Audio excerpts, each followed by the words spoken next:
All right. We're going to get started right away. I'm back for the first time in a while. This is only my second time streaming on my new computer.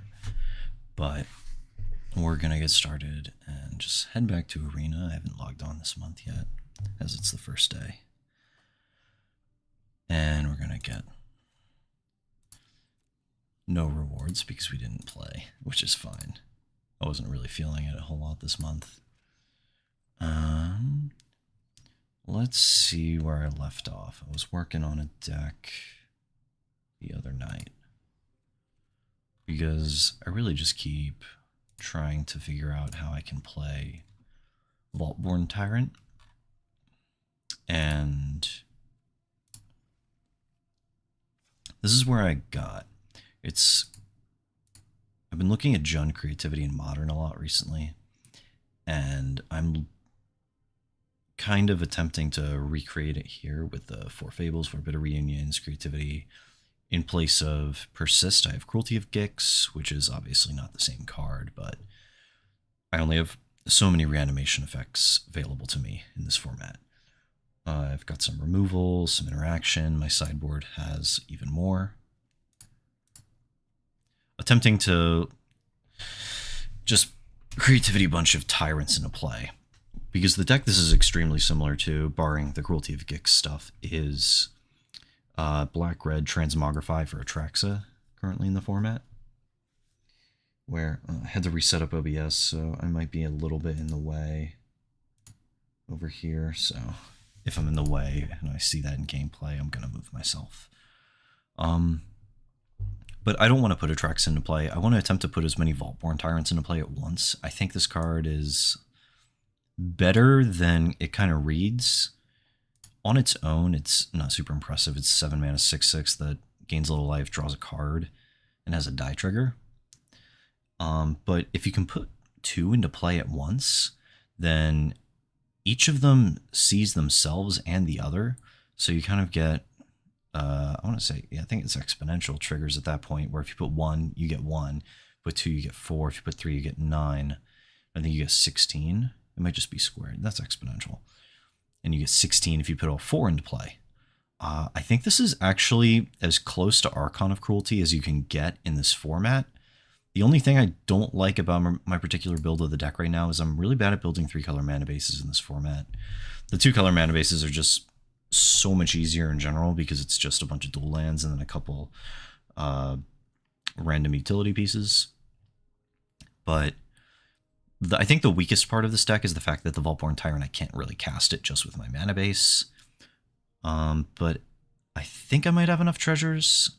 I have Big Score, I have Fable Token. That's not really a lot. So if we end up having difficulty, I'll find more ways to generate treasures and put them in the deck. But as it stands right now, I think that this is very underexplored as like a fair kind of creativity target. I also thought about red-green creativity, where you're either ramping into a Tyrant or you're attempting to creativity into a Tyrant. That's not off the table. We lose a lot of the important interaction that I think you need in a format like this. Because we're limited in what we have access to, because we can't play things like Damping Sphere in the sideboard, because Damping Sphere just messes with our creativity, and we could play Transmogrify instead, but then we're kind of back to square one, back to wondering why we're not putting Atraxa into play, because the strength of this is that we're putting multiple into play at once. Or we're reanimating it after it dies and we get a die trigger, because it sticks around pretty hard. So we are going with black for this kind of reanimation angle, and for this discard focused interaction. I think we're going to have a pretty easy time enabling Revolt or Descend.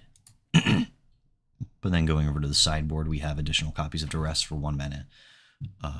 Discard spells for some early interaction. We have our Rending Volleys for things like Amalia or any of the blue-white tempo-y decks like Spirits that could get under us, or Humans, which I think also might have the ability to get under us here.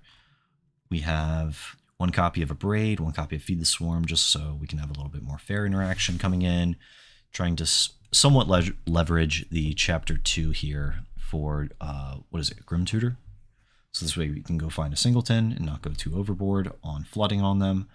We have a blot out for similar reasons. I think this is a pretty nice tutor suite. I don't know how consistent it's going to be, where I'm going to want to use chapter 2 instead of chapter 3, but we'll see. A bunch of go blanks because I'm going to use them against Phoenix.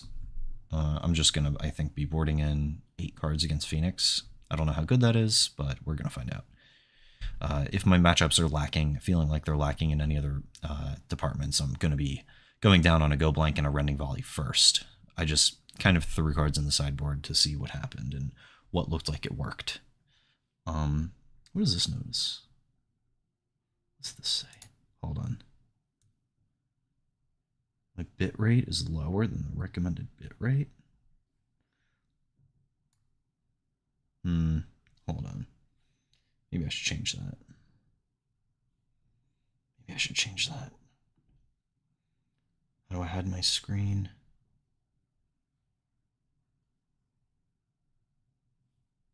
Oh well.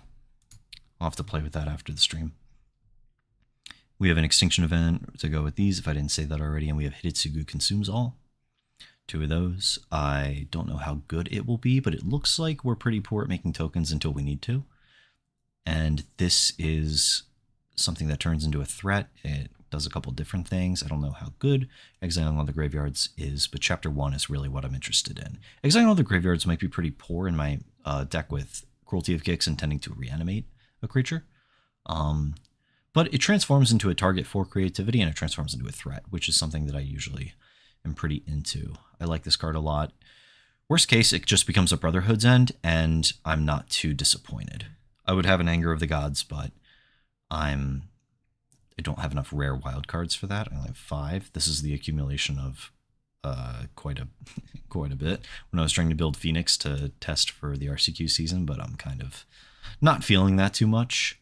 Oh, and we also have 1 Virtue of Persistence as an early 2-mana removal spell that is, imperfect, but late it can become an engine reanimating our Vaultborn Tyrants that we've discarded later, or that we've discarded earlier.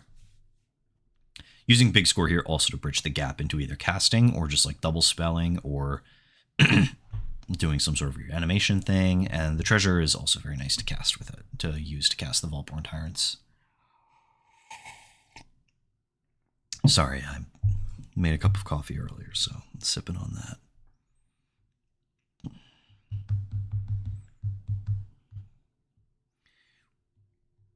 But I think I'm going to take the plunge now and craft the Vaultborn Tyrants. Oh, and our mana base. As I said before, the 2-color mana bases in Pioneer are pretty easy to build. A couple fast lands, not too many because they're pretty poor later on in the game, obviously by their name. Quite a few Haunted Ridges because we want to play pretty late.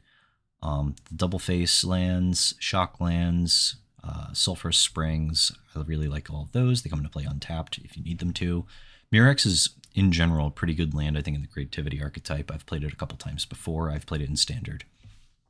It's just, I think, was pretty slept on for a little bit. I think it's finally pretty high in price. We'll see what happens when it rotates or when Standard gets a little less in focus. We have 1 Swamp, 1 Sokenzen. This also creates targets for creativity, which I really, really like. It's kind of like my pet flex card for slots in the modern creativity deck. Pardon me. My allergies have been really bad lately, so I've been coughing and I sound a little weird. And I have 1 Raucous Theater. I think the Surveil lands are very good. I think they're very underrated in most formats you can play them. In Pioneer, though, they're always tapped, which is kind of a downside.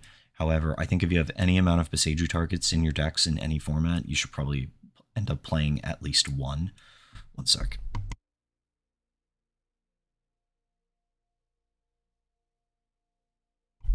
Sorry. And because I think being able to find the first one off of their Boseiju is extremely good. You're likely not planning on doing anything with that mana in the first place. If you are, you can always just go get a basic or a Blood Crypt. But the ability to surveil off their first Boseiju, I think, is extremely powerful. I also just had 1 copy without spending wild cards. If I had more wildcards available or more theaters available, I would probably play a second copy. I'm a little on the fence. I am at 24 lands, and we're pretty good at turning excess lands into spells, so I might just go up to a 25th land as a theater and just always have something to do with all of these extra lands, because we have 10 ways to discard them, 12 if you're going to count Bitter Triumph. I think one virtue is correct. I would like to play more, but you know, gotta work with what we have. So I think this is where we're gonna start. I'm gonna burn all my mythics that were gonna be Arclight Phoenixes on Vaultborn Tyrants because they're cooler. It is what it is. And we're gonna see how badly it is that I incinerated my cards. That's fine, that's fine, that's fine. This one's never getting completed. Explorer, best of 3. I was working on vampires. This was a while ago at this point. It was like when the PT was going on. I hadn't seen all the lists yet and was trying to see if any other cards might have been better. At one point I was trying a very creature-heavy version of the deck. And I was trying mono black as well. We're trying a much more aggressive version. Basically everything except what they were doing, including like Fable and stuff.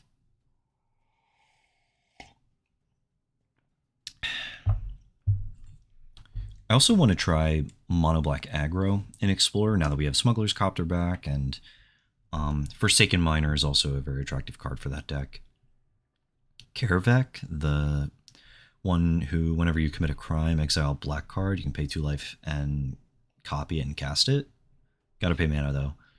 But I think that card might be pretty good. I also like Bronco. I played Bronco in Legacy, the Caustic Bronco, the pre-release weekend at a proxy-friendly tournament. I played it in Mono Black Scam, and I used Witch's Cottage to put Troll of Khazad-dûm and stuff on the top, so I could flip 6. I'm going to choose to go first. Alright, so we have our theater, some lands, so we can lead on the theater, go Blood Crypt, have some interaction, torch the tower. We can turn 3 of Fable, and we have a creativity. I think I'm going to keep. Hope that they're not a deck that necessitates me to have Thoughtseize. I'm going to lead on this. And I'm going to put this in the graveyard because I don't really want to draw that. And we can keep knowledge that we're only at 3 in the deck. Alright, looks like I'm going to get Thoughtseized here. Which is fine, because I have 2 good cards in my hand, hoping that they don't have a second Thoughtseize or Duress or something like that. They're eyeing up my cards. It's pretty clear to me, at least, what I'm doing here. Okay. I think I'm just going to play Tapped Crypt, hold up the removal spells, play the Fable the following turn. Bitter Reunion's looking pretty good here. Or it's looking like a card, I guess. It's not really looking too good. I'm thinking that there's some sort of rogues deck then, which I also really want to try. Something with like Tiny Bones and stuff. I'm definitely a little low on Mythic Wildcards at this point. So I'm thinking I hold up Push and play Bitter Reunion, discarding the other Bitter Reunion. So I'll play this first. Play Bitter. If I played Fable, I'm playing into any random 2-mana permission, but I'm not into Drown. So maybe I should have played the Fable. Because he couldn't drown it. I think this is just a Soaring Thought Thief, though. Cycle Sensor. Okay, so it was good that I played around that. This might just be blue-black control, because 3 steps ahead is pretty good. I should try that in blue-red creativity as well. Go to my turn. What are we going to do here? Looks like they're struggling for a land, so I think I play a land, and play Fable to play around Censor. I get tagged by Drone here, which I played around the previous turn, so I think this might be wrong, but I can't just sit here and do nothing while they have no lands. Throwing away Negate is fine. I'm glad I played around Censor, though.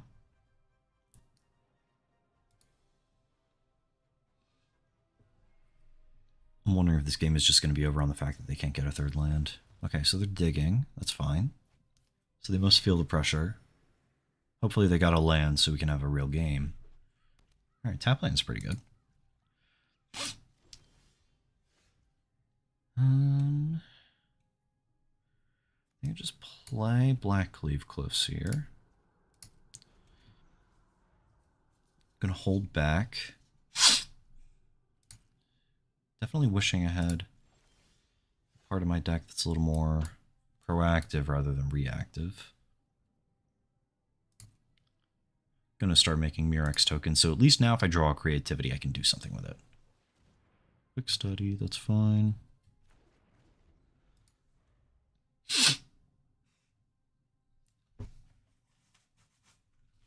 Yeah, so this is looking like blue-black control.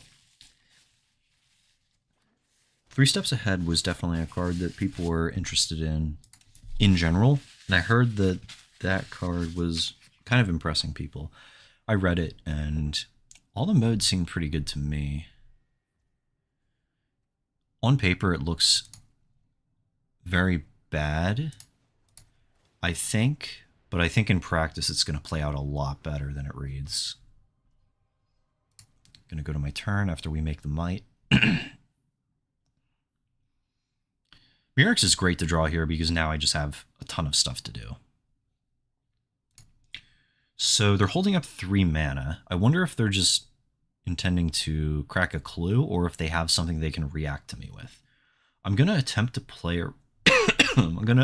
play around soft permission, I think, by shocking the Blood Crypt in and playing the Cruelty. Deciding on the mode, I have the Vaultborn Tyrant already lined up for the Cruelty, so I'm going to do this so I can pay for a soft permission spell like Quench or whatever. I'm going to do this, and I think I'm just going to start trading cards off rather than put the Tyrant into play immediately because they're so far ahead on cards. If this sticks, I think I got to make it go a little further.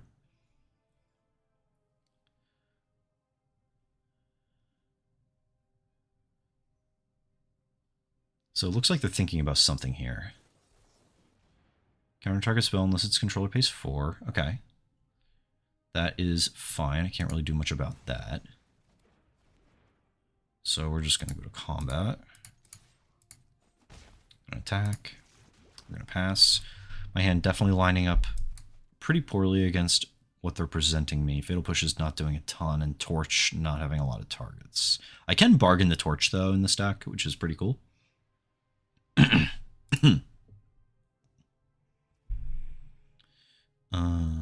Go to my turn. Bitter Triumph, not very exciting. They have a Restless Reef up. And they know about the Fatal Push, so hopefully they don't go to block, because that would be kind of unfortunate for them. I'm going to sit back and make a Murex token. I think they're going to crack their clue.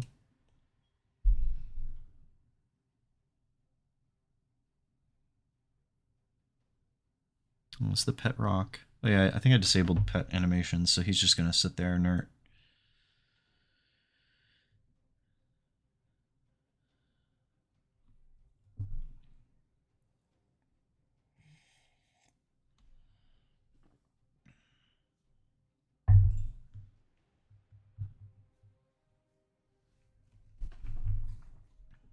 Wondering what they're thinking about here.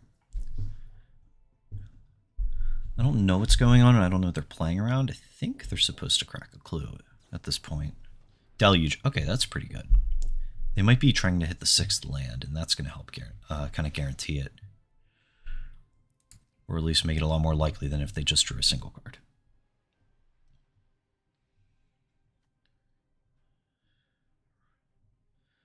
Reef potentially animating into a 4/4 Shark with Death Touch. Got that Deluge. Got their card for hand. Card in hand for turn. Thought seizing me. That's fine. I don't really have any recourse. A lot of cards that don't line up too well.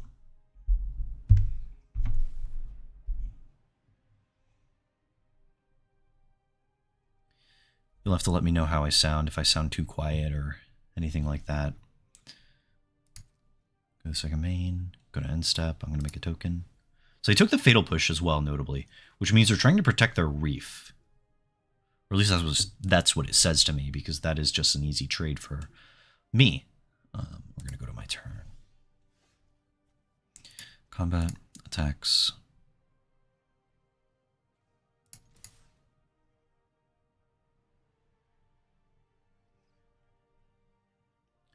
If they cycle a Shark Typhoon, I'll probably torch it. Okay, so they are. So I can torch here, sacrificing Bitter Reunion to get a Scry. And I'm wondering if that's worth the time. I don't think I'm going to, because I get to kill them if I ever get to upgrade everything into a Tyrant. Yeah, this one.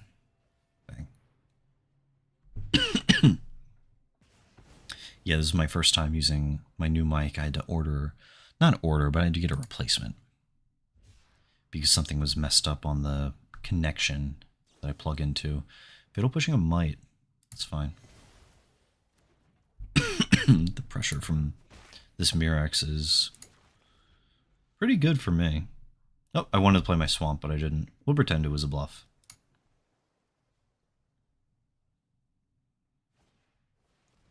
Hardcast Typhoon, so this seems like what they wanted. This also allows me to draw creativity and kill them. Go to their end step, make a token. Fable's not bad. It's not going to kill them. I can generate a treasure, so I can target that. Forces them to have a counter magic.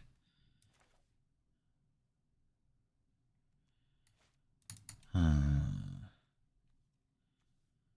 think I'm going to play the Swamp out so I can Mirex and Fable at the same time, or on the same turn. I can pop the Reunion now, but I think that kind of messes up my plan.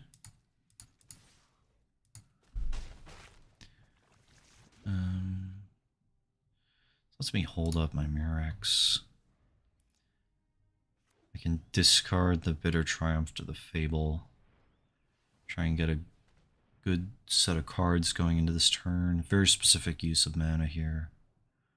Looks like Deadly Cover-Up.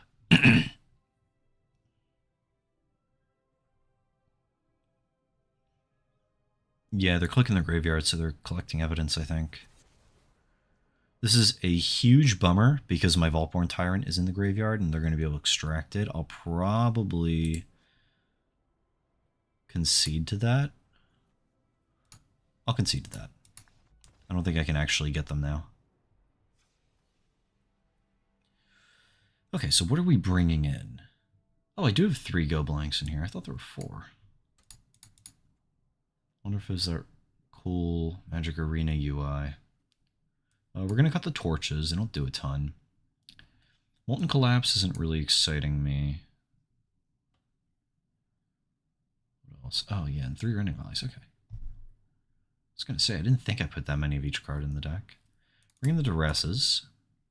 I don't think I want to attack the Shark Typhoon once it's in play.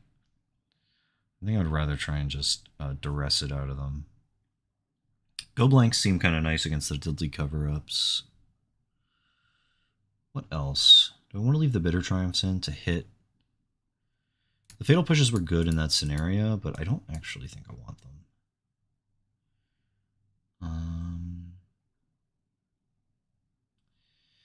What else? I can bring in the Feed the Swarm to tag it. Maybe it's a hedge. I mean, bring the Blot out so I can hit a Planeswalker. Maybe it's just Feed the Swarm. Just give me an out to them tapping out for that card. This looks fine. I think I'm going to go with this. Taking out all the Fatal Pushes and the Torch the Towers, so the 1 mana removal. against the near creatureless deck, but still leaving in some amount of the flexible removal, like Bitter Triumph. We're going to go first. We have 3 Duresses, Bitter Reunion to get rid of some extra junk. I think I'm going to keep this only because I can bring us both down to nothing and try and find something for me to do. And the information I like having. So I'm going to lead on a Spring, and I'm going to Duress. They have a Duress, so I'm going to take that, and then I'm going to be able to take their Censor and Deluge as well, leave them with nothing.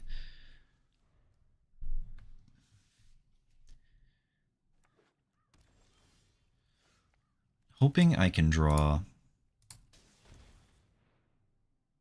a 3rd land here. Take that Censor. Play a tap land. I can always go for the gamble and Bitter Reunion, trying to Bitter Reunion into a 3rd land if I don't draw it. But I did. So what am I going to want to do here? I can try and stick the Bitter Reunion to get rid of the big score. We're going to Duress one more time. Might be better to save this and not use up all my Duresses. I think I'm going to Bitter Reunion trying to find the Go Blank. Alright, they are negating. They're trying to protect the Deluge. But that does leave them on 0 pieces of permission. I think I'm going to try... I kind of want to keep this big score. But at the same time, I think I need to dig a little bit for something. I want to keep the Cruelty. Or maybe I want to keep the big score. I just don't think this is a Cruelty game right now. So I think I need to get rid of that and use the big score to get ahead on cards. Or at least get somewhere on cards. So I discarded the Cruelty, found the Tyrant. The big score will make enough treasures for the Tyrant, though. But I've drawn the incorrect land, which is a shame.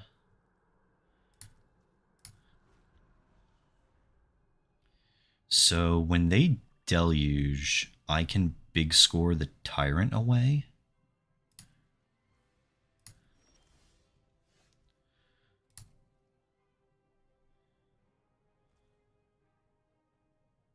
So I'm going to go to my end step. They're going to Deluge here. I'm going to go to... how do I full control? I want to be able to... Oh, no.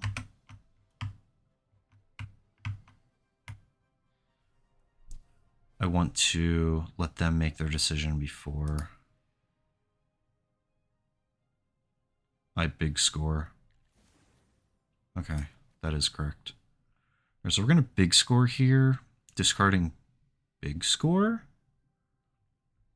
Because if they counter my creativity, I can just cast the Tyrant, because I'm going to be creativitying on the treasures. Autopay. Discard big score. Especially because this one's already hard enough to resolve through counter magic. I don't really want to open myself up to that again.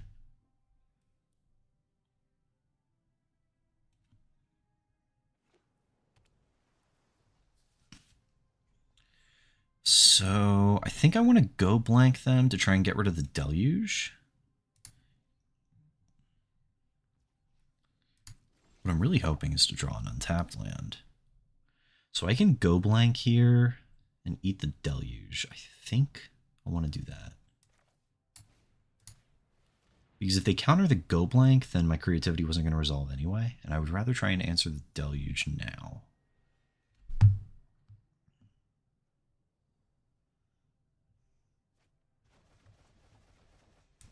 Alright, so it did work. What did they discard? Looks like they discarded a couple lands.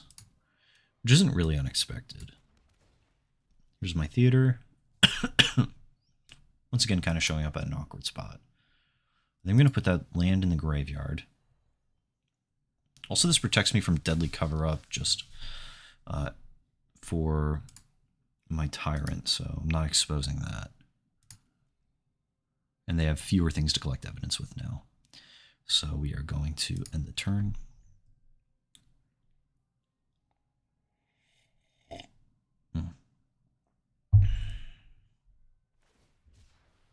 Cycle for 3. Okay, that's fine.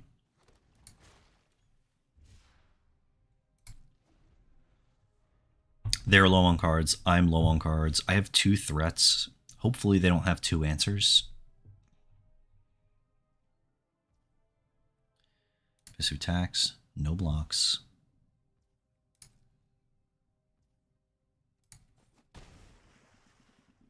Go to my turn.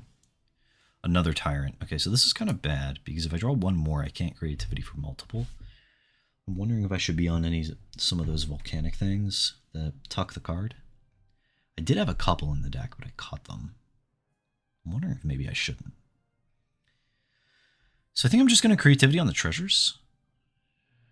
Seems like they're ready for that, but I don't know if I can jockey any harder. And I think I just have to hope that they're low on answers.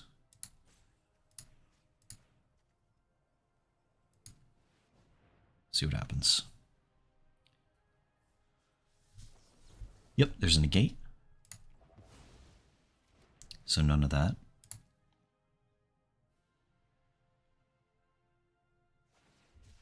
Cycling the sensor.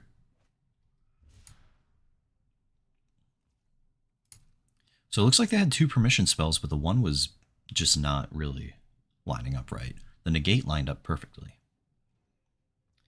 And it's nice that I didn't play into the sensor by hardcasting a Tyrant. This is the kind of spot where I wish I had green mana sources in my deck, so I'm wondering if I just don't want to be black and I want to be green. Go to 11. So they're missing lands, which means they're all spells. I can go blank them again, which I think is what I want to do. They don't know about the Bitter Triumph, but they're not using the Restless Reef. Here's a quick study.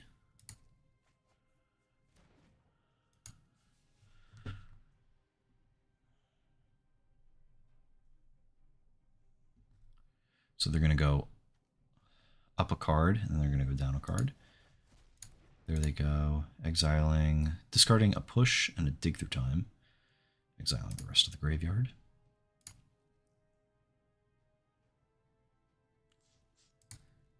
Turn. What's left here?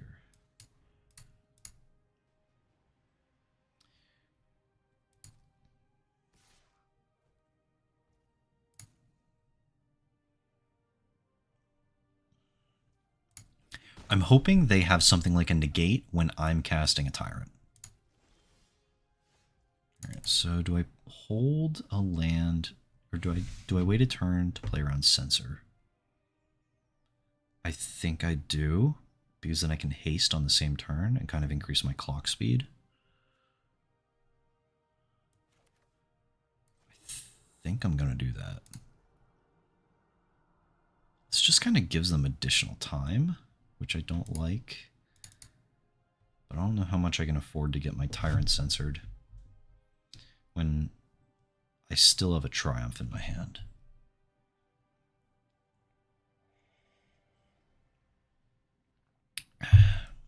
Pardon me. Okay, so they're trying to make the clock go quicker. I'm wondering if this is the turn they fire up the Reef. Because that is lethal. I'm sitting here doing nothing. I easily could just have a handful of dinosaurs like I do. I want to use this Triumph on a Reef, but I think I'm supposed to use it once they've committed on a Shark. Discarding a Tyrant, because I can't cast the second one at the point we're at.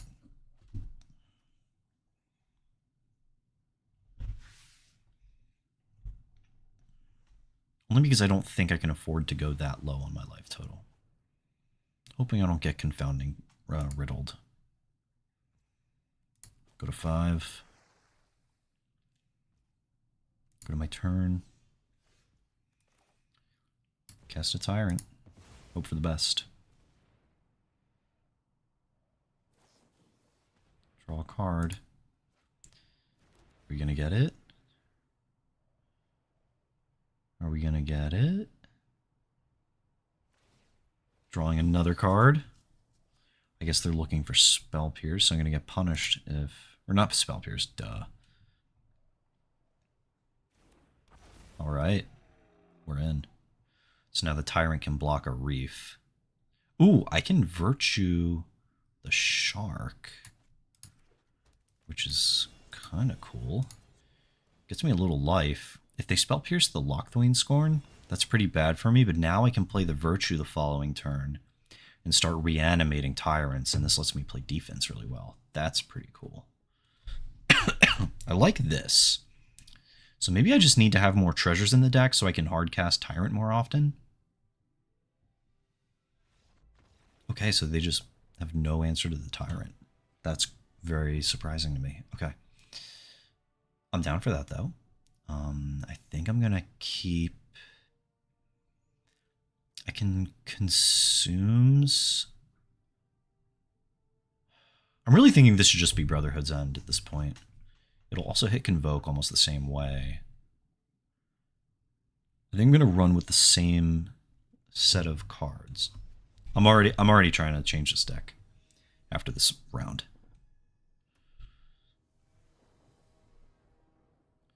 The Virtue really surprised me there because I just didn't think it would be that good. I didn't think we'd get to a point in the game where the Virtue would work the way I wanted it to. Especially against this deck.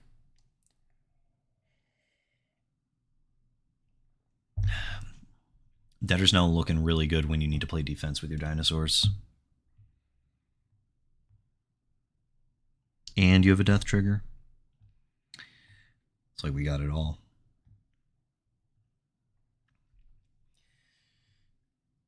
So I have 2 copies of Tyrant in paper. It's definitely on the pricey side, or else I would have already completed the set because I like the card so much. I want to try it in Modern, but it's really hard to justify it over Archon in any of the fair matchups. I'm starting to think maybe Archon is just the best game 1 threat, but I'm thinking maybe post-board, if they're like a little fair and they're not a white deck, the Tyrant might be better. It's 1 mana cheaper for those hardcast games. It doesn't really impact the board as much, but it's very resistant to removal in the fact that the persist that you're going to follow up, like it's very good at stabilizing. It's very good against these kind of fair ring decks, I think. And it gains a lot of life. If you ever get to put multiple into play, I think it's pretty good. All right, so here they're deciding who's going to go first, so I'm wondering if they just left, which is really kind of a bummer.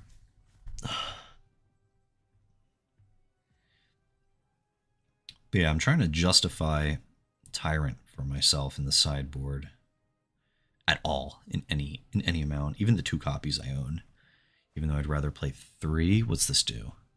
I have a Thoughtseize, some of the removal remaining in my deck. I have no way of kind of making the game go how I want. I do have a discard outlet, though, and a Cruelty.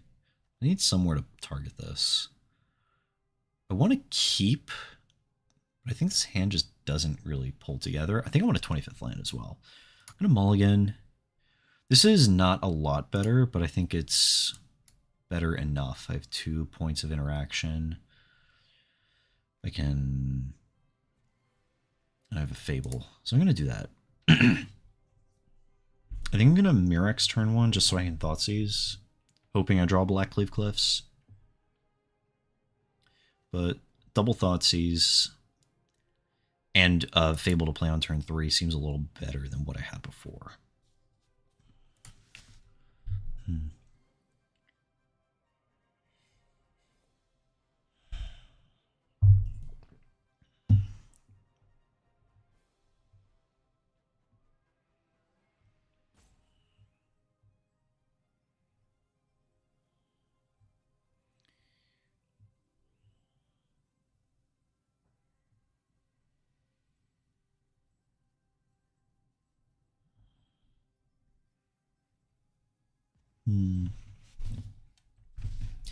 Yeah, I'm getting the feeling they just kind of walked away. They're up on clock, which is awkward, so maybe if I play really fast, I can get ahead on clock. I guess I don't have to. Okay, so we're going to look for cards that generate treasure tokens.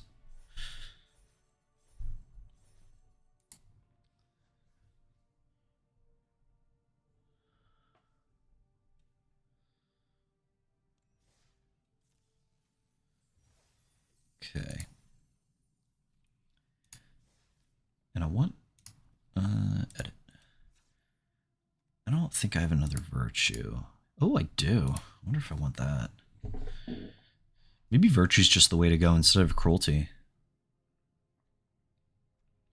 Like maybe all the tyrants that I draw and discard are just supposed to be reanimated by virtue instead of cruelty of Gex. Oh, do I have Brotherhood's End? I do. Okay. I think I got those for standard. So we're gonna put 2 copies of that in the sideboard. And then we're going to search treasure token. Okay. So now I have to find something that generates treasure tokens that is neither a creature nor an artifact.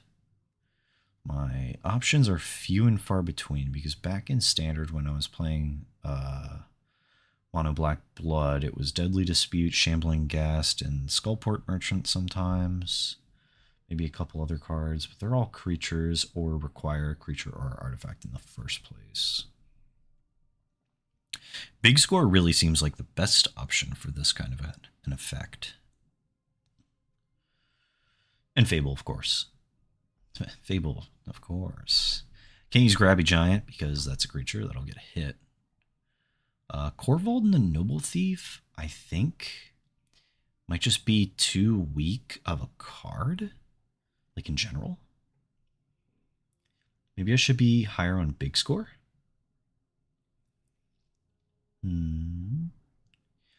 These blue-red cards are a shame because I can't do anything with them, but they do kind of just make treasure. But going down a card just to make a treasure token I don't think is the most fantastic thing I can be doing with my time in my life.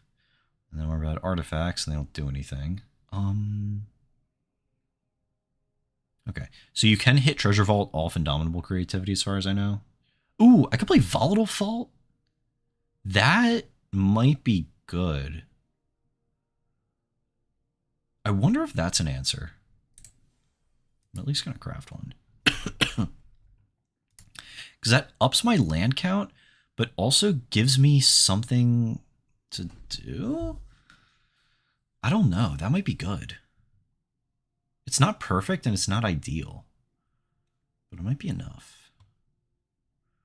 I'm going to hold off on that because I don't think that's a terrible idea. Is there anything I just like haven't found that I don't own? Okay. Nothing. More artifacts and junk. More gold cards I can't cast. More artifacts I can't use. Maybe this. That just might be too weak. Or might not matter. Windfall. Hell to pay. There's no way that's right.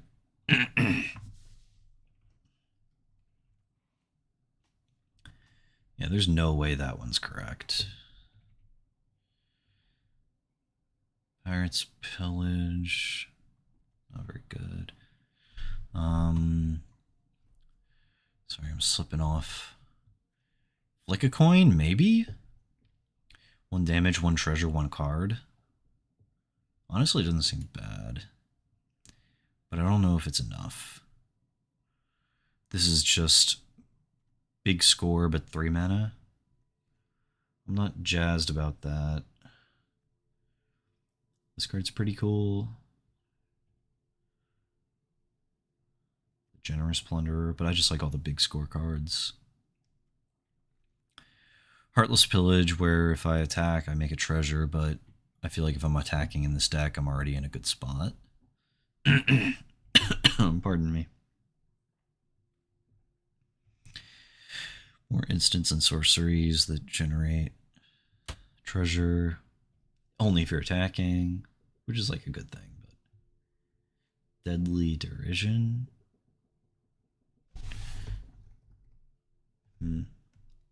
4 mana is a lot, and I think at that point I'd rather be playing big score. It looks like we're just big score. Cut down on some cruelties. Go a little higher on big score and virtue.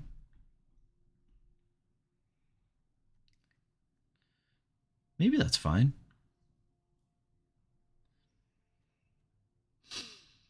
There's gotta be another way to make treasure. Yeah, green cards aren't doing it. This is just 2 mana, make a treasure.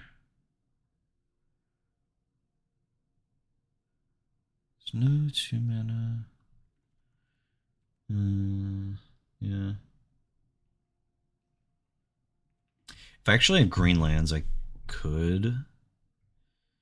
Well, if I had green lands, we wouldn't be in this situation in the first place, because I'd just be able to hardcast the Tyrant. None of those matter. Okay, I think we're just going to try with this next.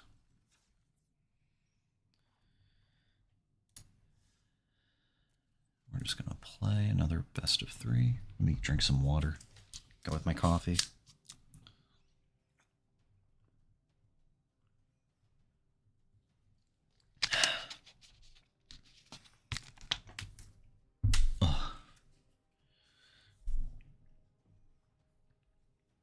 But the new Modern Horizons 3 cards are all looking pretty cool.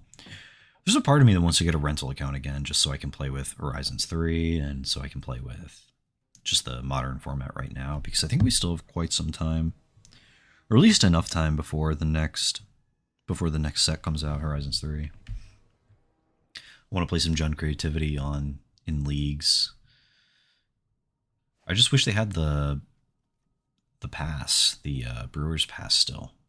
Alright, so what do we got here? We got some interaction, and we have a Fable. Tyrant is not ideal, but we get a Chapter 2.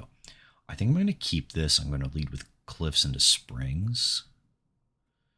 Hold up the interaction. It looks like we have removal-based interaction, so we're going to be able to answer their threats. I'll give it a shot.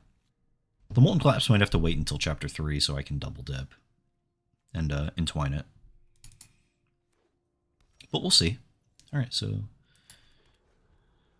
they are leading on a tapped Blood Crypt, making me think that they're just vampires. They're playing a turn 2 Thoughtseize, so I'm wondering if they're going to follow up with another Thoughtseize, or attempt to hold up removal before seeing what we're doing. They're probably going to take the Fable here.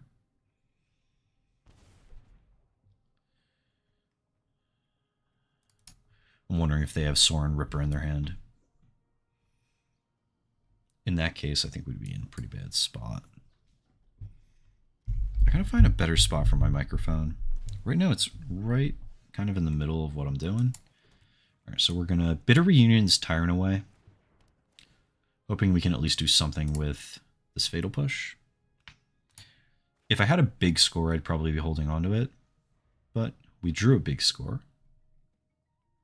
And I think our next turn is kind of wrapped up by playing Spring's Fable. Vampire. Okay, so they're definitely the Vampire deck.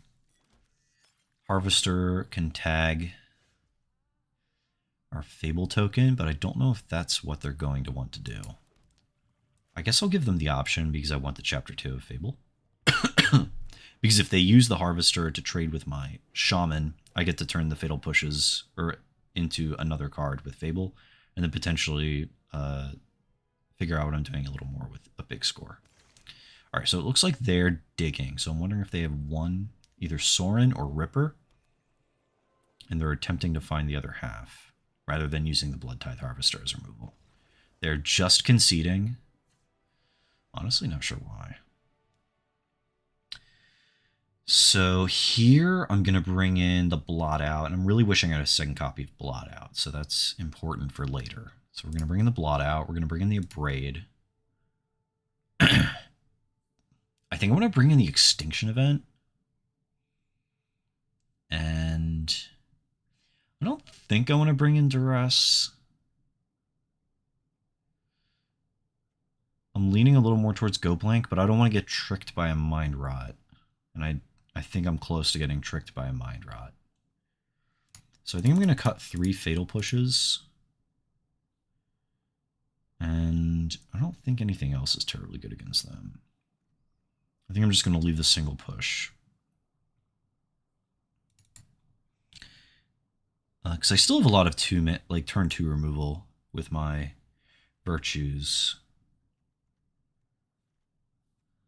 Okay, we're going to go with that.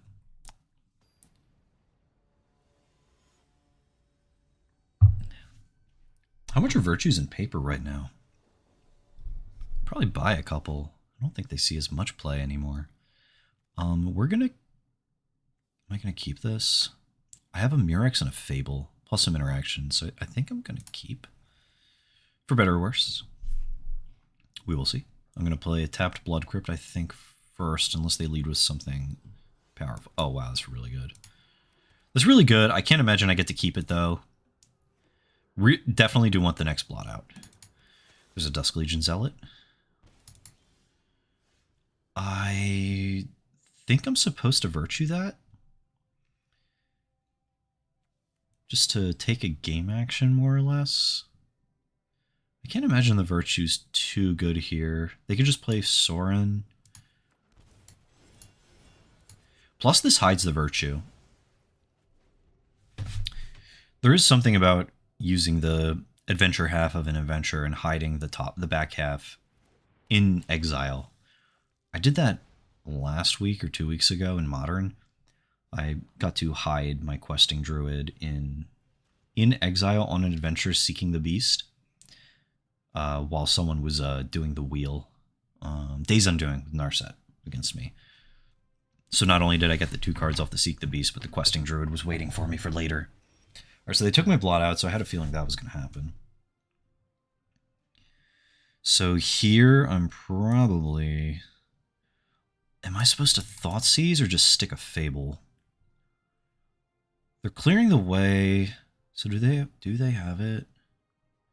I have a feeling they needed that last land, so I think I'm supposed to seize. Alright, so there's a Ripper and a Push.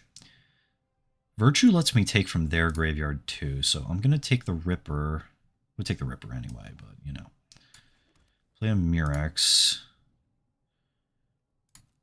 I think I'm supposed to hold the Torch.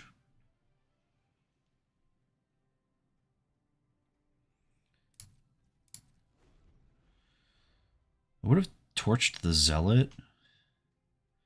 I don't know if I should throw my removal away on a Zealot when I see they have a Mutavault in hand. They also have a Fatal Push in their hand. That's probably going to go to waste. Oh no, they're going to trade the Fatal Push with the Fable. I'm really glad I took that Ripper now that I realize that Virtue can also take from them. Okay, there's the Sorin. So that was a great draw from. That was a great Thoughtseize from me. Really glad I chose to do that instead of the Fable. I'm just gonna torch now. No, I have mana, and I can always torch the Mutavault. I'll pay 3 life here. Oh no, hold on.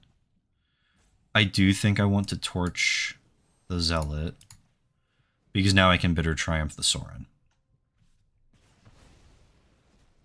It might have been correct just to let him have the counter on the Vampire and Bitter Triumph the Sorin.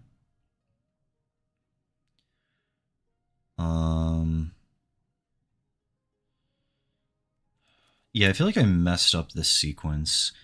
Pay 3 life, tag the Sorin. Just a bunch of 1-for-1s. Their stuff is looking pretty mediocre, though. Because now they have a push, and they had 2 lands. They have a mystery card now. They're just attacking for 2. Bravely into a potential push, but I don't think they have many other options. Alright, so there's my creativity. I think I'm going to play the Fable here, let them push the token, and I get to do some discarding. I'm trying to remember. I can hold the Abrade if they draw a Buster.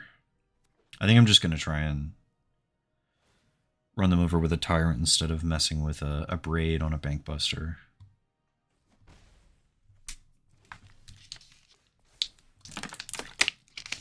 Okay, so now I can pretty freely discard my Tyrant here, keep the creativity. I think I'm going to get rid of the Abrade, leave the Triumph because it hits more. Discard those 2. Draw a Blightstep Pathway that I'm going to put on red. and I'm going to represent Mirex and Bitter Triumph.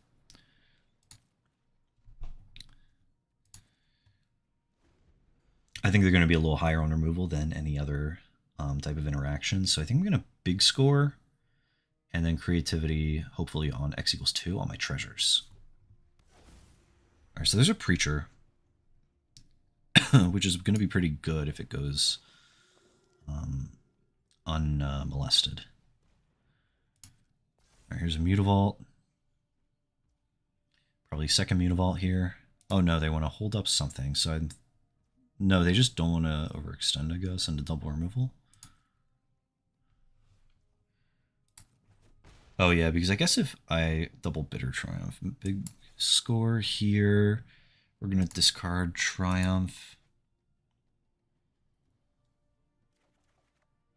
Okay, so there's my other land. I know their hand. It's a Blood Crypt.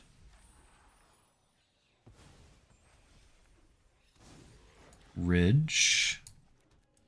X equals 2 on token.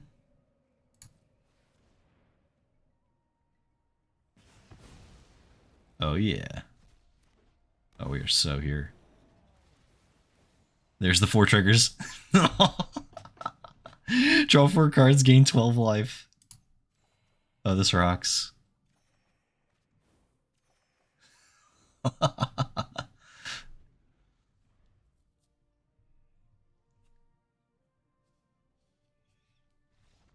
Oh man.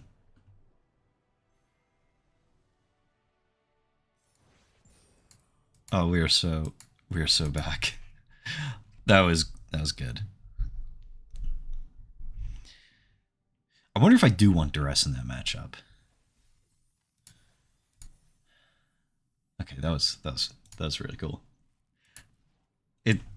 It's always fun when everything kind of works out and everything looks exactly how you imagine it. So there's that pack. All right, I want to do that again. I want to do that again.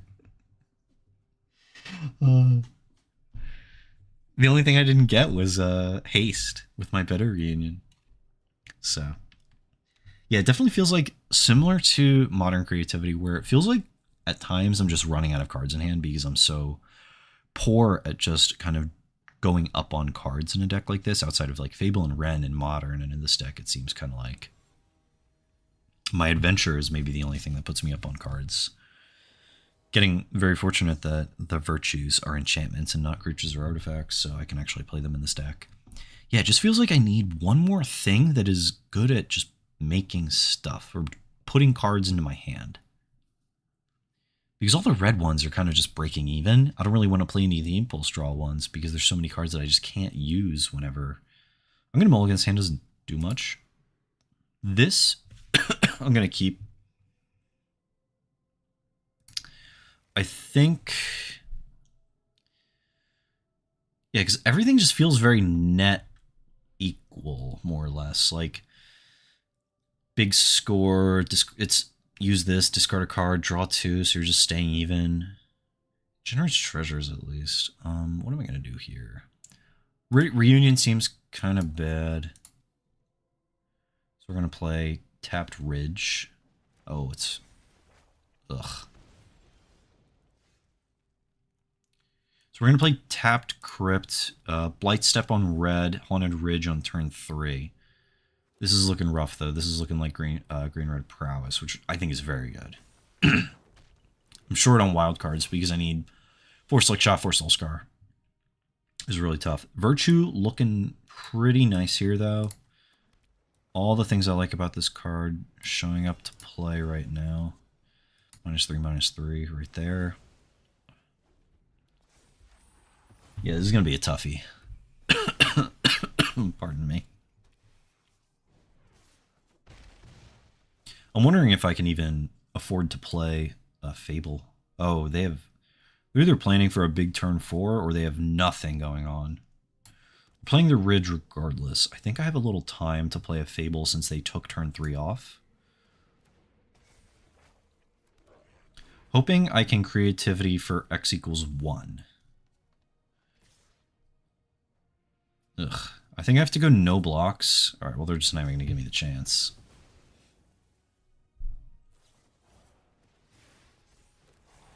The monster roll. I'm going to discard...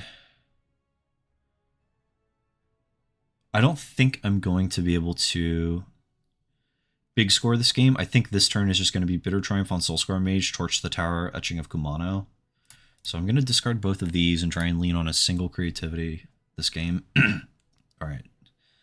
Getting a little punished there. Pardon me again. So we're going to Bitter... I think I'm supposed to torch the etchings first in case they have like a pump spell or protection spell they want to use. So this way I can fire off the Triumph in response on whatever I think is better. Yeah, here's the Blossoming Defense build, or the Blossoming Defense version. So is it better for me to Triumph the Kumano or the Soulscar? I think it's better for me to hit the Soulscar. Discard a card, target the Soulscar, discard the Tyrant. Hoping to draw untapped red land to creativity on the backside of Fable. I don't get it.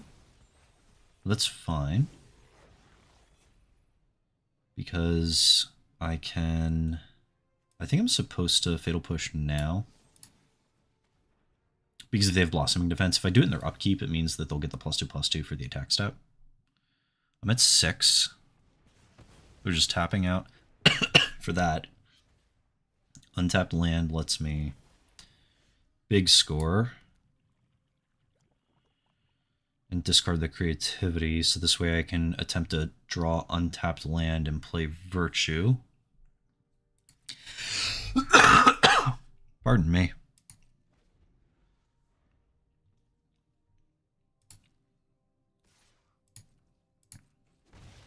Alright, so I'm at 5. They play tap land. I go big score. We're not creativitying anymore. We're trying to untap with a Virtue of Persistence. There's an untapped land, so this means I can play Virtue next turn. Which I think is what I'm going to be doing. Because their next turn looks... Oh no, I'm dead. Because they get to attack with the Den, and the Den makes a token. So I can't do that. I have to Reunion. Discard the Springs, hoping to draw a creativity, I guess, or a removal spell. Yeah, we're going to discard. Alright, there's the Tyrants, so I'm going to make them do it, I think. Because they can play slower and try and jam at Wellspring. I haven't done anything. I don't really have anything going on. I didn't play the Virtue, so that might signal them to go in. Or the fact that I didn't play the Virtue might signal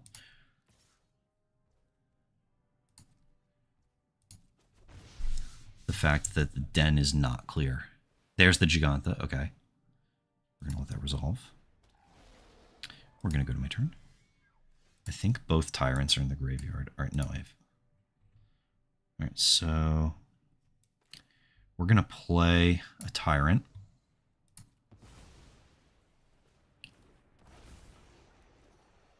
Going to gain a life. Okay.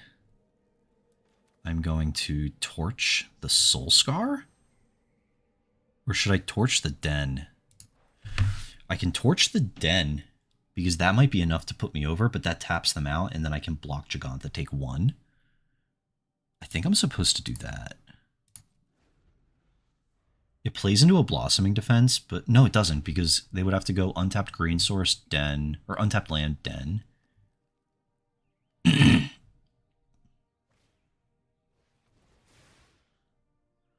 So they're not attacking with that. So now I can torch the Mage.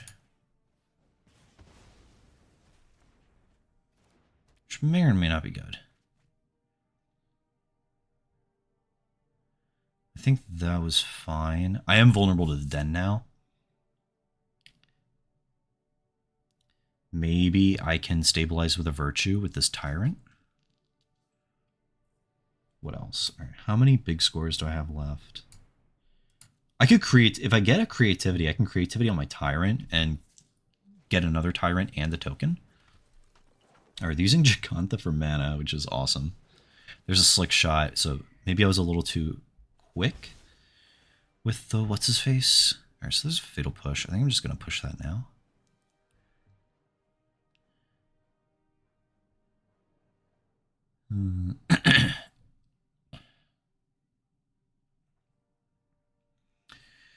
Push the show off, block here, take 3. There's no way that's enough. I don't think I can afford to not.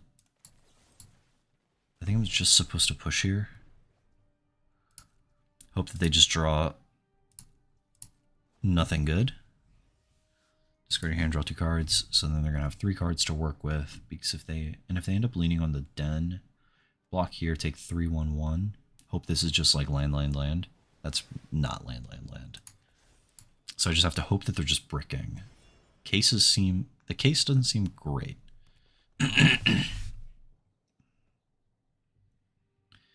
So they're trying to go hard for some reason. How many creativities? I think I have 2 creativities left. I can draw Cruelty of Gix. Cruelty might get me out of this. Creativity, I think, gets me out of this.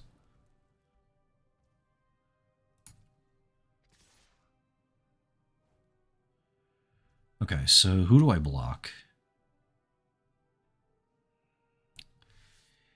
I think I'm going to block Giganta. Hope that they try to kill the Tyrant with a real kill spell. Oh, I'm just dead regardless. Okay. That's fine. That was close. It was a whole lot closer than I expected. Alright, so what do I want? I want the removal. I don't want the Feed the Swarm. I think the Abrade is fine. The Brotherhood's End, I think, is fine. Do I want all the Thoughtseizes? I think I can go a little lower on Triumphs because I don't really want to be taking that damage or going down on cards when I can just bring in an Abrade and Brotherhood's End to satisfy kind of similar. I also have Virtues, so I'm pretty good on turn 2 removal. Score is fine. Collapse. Collapse is good because I can tag the Saga at the same time. Just trim a Reunion. I don't know if I can afford to sit around and do nothing in this matchup. Maybe I should have went down on Reunions entirely. And left in the Triumphs. That's entirely possible. Okay, so I'm going to go first. Got a removal spell, Reunion, Vaultborn. It's not pretty, but I do have something to do on turn 1 and 2. So I think I'll keep. I'm going to be playing the Pathway on red. Which is weird, because in the decks I usually play this Pathway, I'm usually playing it on black.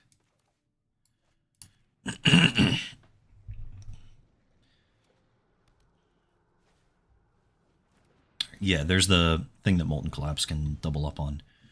Okay, so we're going to play Spring, Reunion, discard the Tyrant. Cool. So I'm going to play Cliffs into Ridge. If they play a Swift Spear here, I can't even do anything about it because it gets the counter, so the Torch will miss. But now I can sacrifice the Reunion to hit it with Bargain. So I'm going to play Fable, kind of be on the play. I'm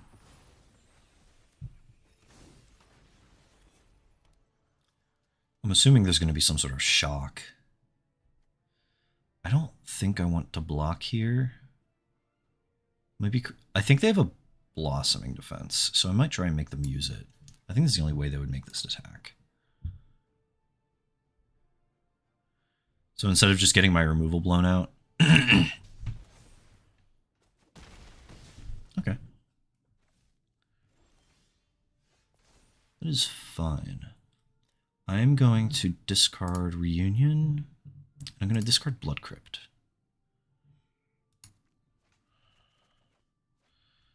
Okay. So I think I'm going to torch. I think I'm going to Thoughtseize, risky, and then torch the show off once the coast is clear. Alright, this is pretty nice. So now I just get to... we're going to put this on the bottom, I think.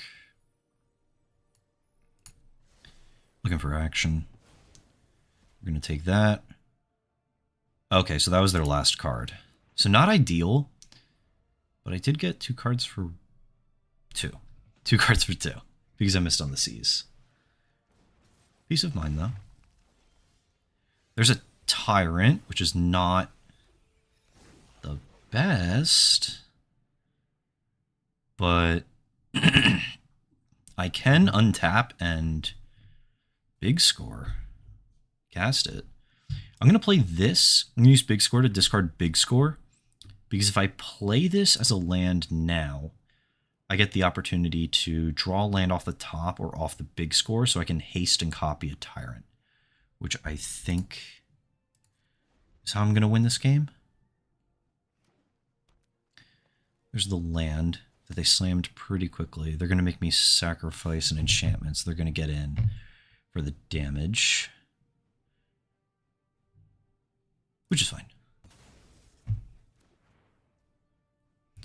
They're going to attack. I want to lock them in combat. I'm going to big score. I'm going to discard big score. I drew Thoughtseize. And that's that. Okay.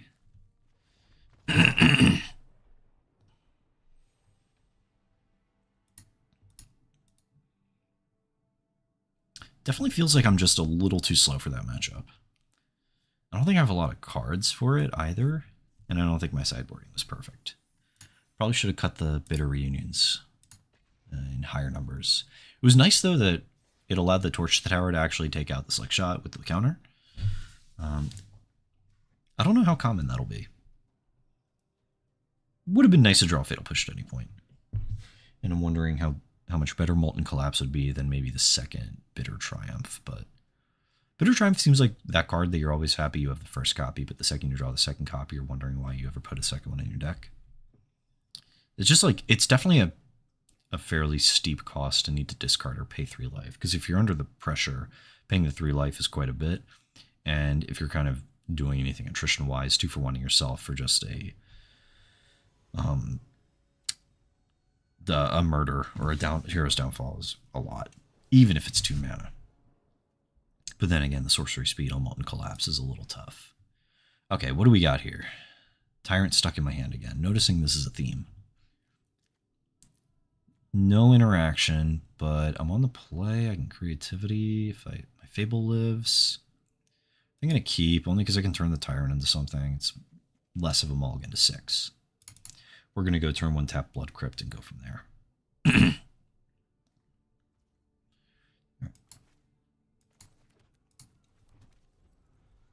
I'm trying to figure out which cards I would want if I was playing Stomping Grounds.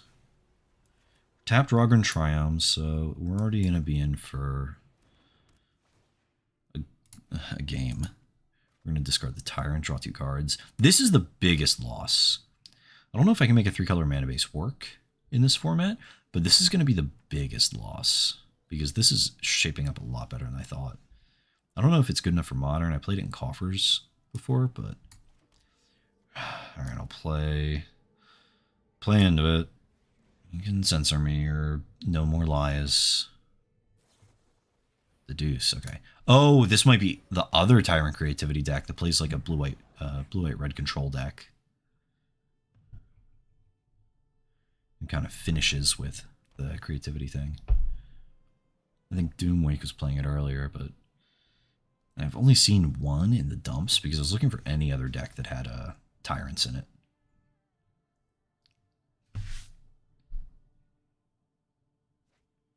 Atraxa. Discard cards. So we're going to discard Spring's Pathway, I think.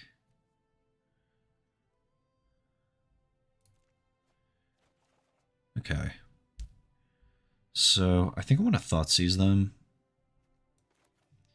So I don't really like the look of what they're doing.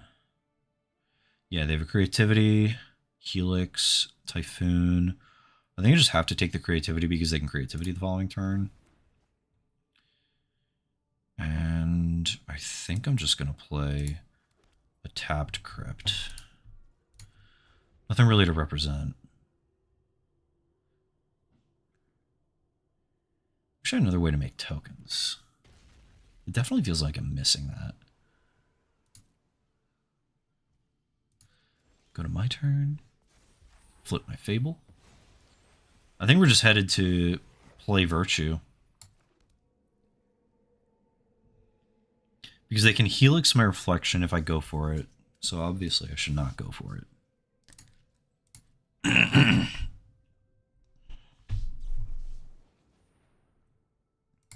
Yep, you can have the life.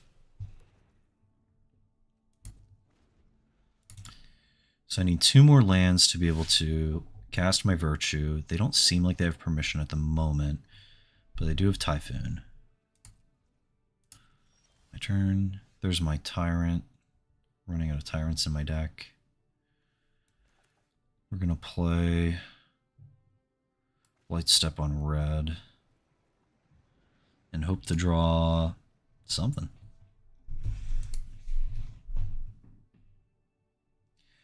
I wish I had better ramp options in Pioneer. But all of the Explorers are 3 mana, I think, or blue. And Farseek is not legal.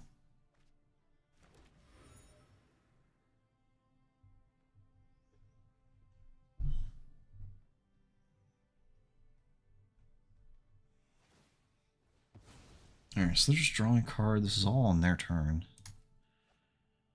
So I'm wondering what they're doing. Looks like they might have been looking for a 6th land. So now they get to hold up No More Lies. Which is a bummer. So I'm looking to draw Fable. Definitely not that one. I can Virtue the Shark. I do that. I do that. See what happens. So they can't No More Lies that. I'm gonna play Eclipse. Can play Virtue next turn. Cracking their Clue. So it looks like they're not attempting to Creativity next turn unless they have another Deduce or another Typhoon. Really kind of surprised they gave up the Clue. That's a really good target. So we're going to bring in the Abrades for sure. And the Duresses, I guess. I don't think I want to get tricked by a Mind Rot again. And I'm going to go lower on this. Molten Collapse is nice because it can actually tag those tokens. At least if they're trying to sit on them for multiple turns in a row. I think I'm going to go lower on the Fatal Pushes and stay like this otherwise.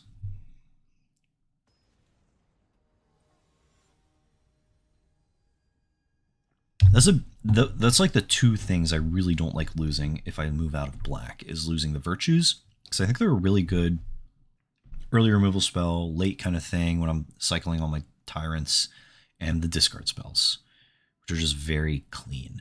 This hand doesn't really do a whole lot. It's got a dead card, so we're going to mulligan. This hand does a little bit more in the context of the format. I have a Mirax, I have some pretty decent lands in my hand. I have a Fable and a Creativity, so if they ever tap out and I have an opening, I can just kind of go for it. So I'm going to keep it. I'm going to put the Swamp on the bottom in case they're doing anything like a Secret Field of Ruin or any other thing I can't think of that will attack my lands and make me want a basic. We're going to play the Raucous Theater. We're going to Surveil, Torch the Tower. Not really what I'm looking for. We're not really in the tag your shaman part of the game. Fatal Push, not bad. So I'm going to play Blight Step on red. This is still so weird. I'm going to autopilot and put it on black at some point. And next turn I'm going to play Ridge. I'm holding the Murex for as long as I can.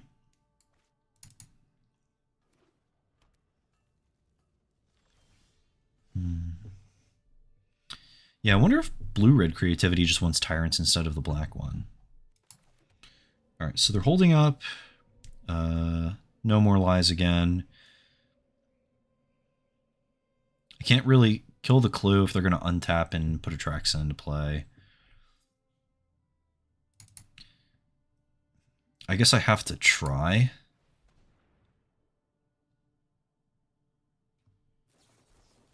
Dovin's Veto, okay. Different card, same effect. I think they're just going to creativity on the clue. There they are selecting the clue. Yeah, there's creativity. Okay. That is not what I expected to see. So, what are we going to do about that? I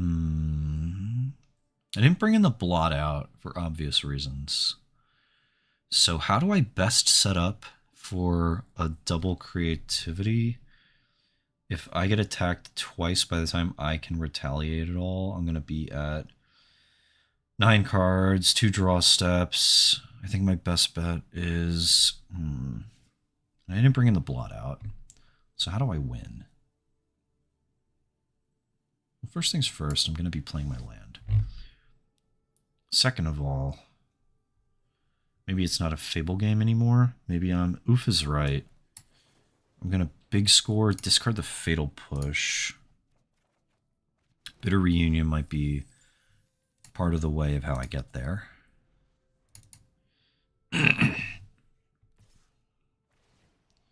20 cards.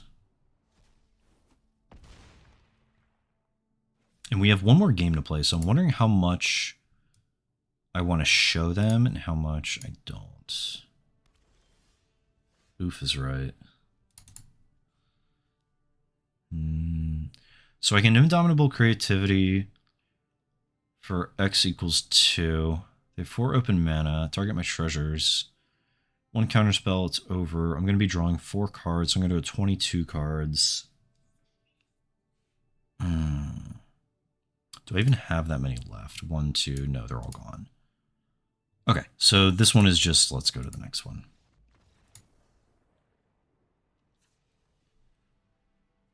Do I bring in the blot out?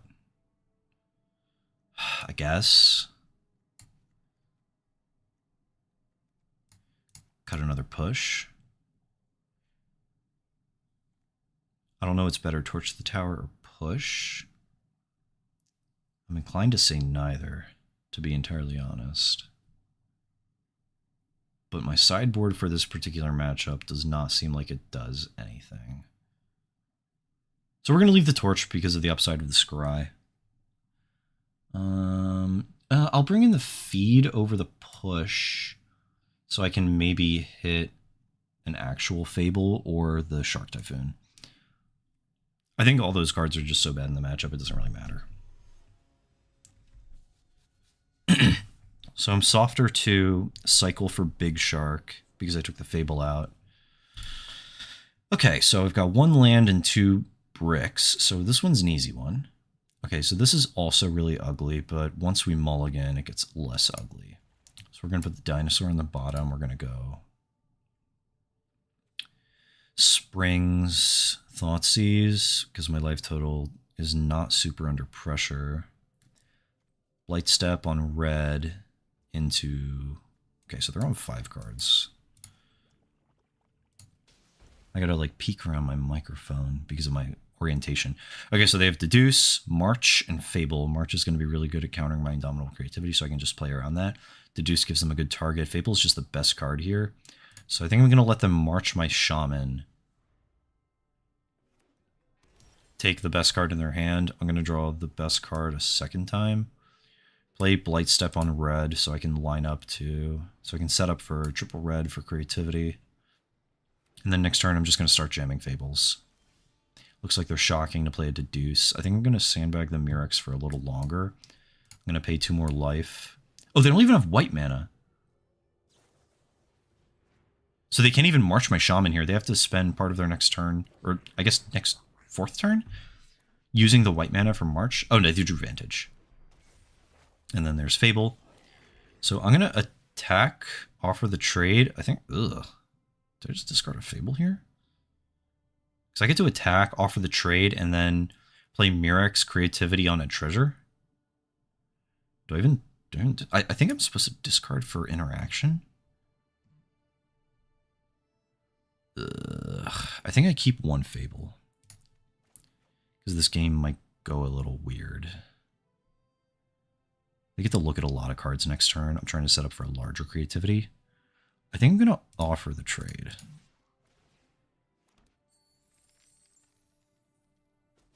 Okay. I'm going to Thoughtseize here, try and limit the cards in their hand to make their Fable a little worse, take the spell. Play Mirac's, try and set up for a large creativity, and hope they don't, I don't know, mind rot me. Ravenscrime me, duress me. Alright, they drew the Ulamog. That's okay, because I'm really good at drawing my dinosaurs. Alright, they're helixing there because they think their life total matters a little more than it does, I think. I can creativity for 2 this turn. Do I risk duressing them and try and kick the can down the road to creativity for more? Discard. If I draw a land, I can creativity for the 3? Can I do it for 3? Okay, so I drew a torch. That's not bad. I can creativity on the shaman for 1 and then use the reflection and make a dinosaur. Or I can creativity on the reflection.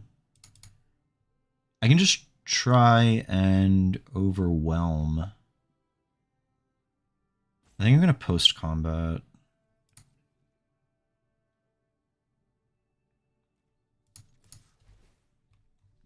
Make a treasure. I think I'm going to creativity X equals 2 here. So I have more options next turn. And also they're mostly tapped out. I've got that 1 card. Maybe it was incorrect to throw the duress away like that. So I can X equals 2, target shaman and treasure. If they counter it, I get to hold up treasure still. So I think I'm going to do that. So we're going to tag shaman token and treasure. We're going to auto pay.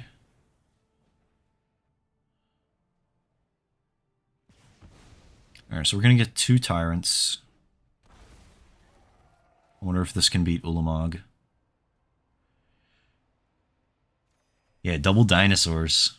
We are so here. Alright, so we're at 23. I don't know if it's better than Ulamog still. Oh, I get to play a land. And I can play Blight Step on red to hold up Torch.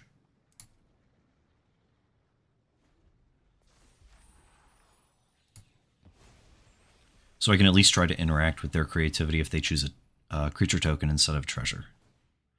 Alright, so they're attempting to draw a card. I'm gonna say that's fine. They've played another land.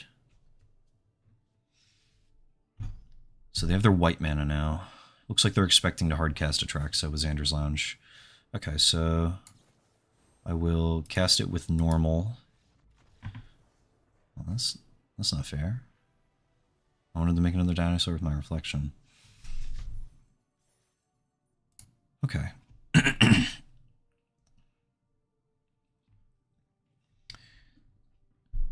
So I think I'm going to go up a second blot out. Because now we've played against vampires and I've been afraid of Vein Ripper. And we've played against Ulamog. Now I'm afraid of Ulamog. However, I think the second copy is important enough for Vein Ripper alone. So we're going to put the second copy of Blot out in my sideboard. And we're going to cut...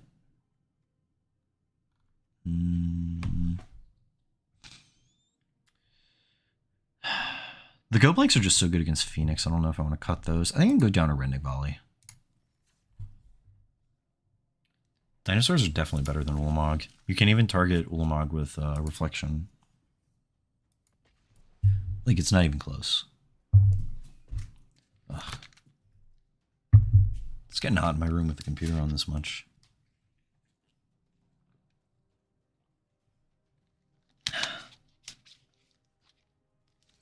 I was talking to someone about streaming a few weeks ago, and they said I should probably have a Ethernet connection, which currently I don't. Currently I'm on Wi-Fi. So I'm thinking about just getting some sort of Ethernet connection like that. And I'm trying to figure out how to record MIDI. So this way maybe I can have something going in the background. Turn a fan on. The fan is on. Ceiling fan's on.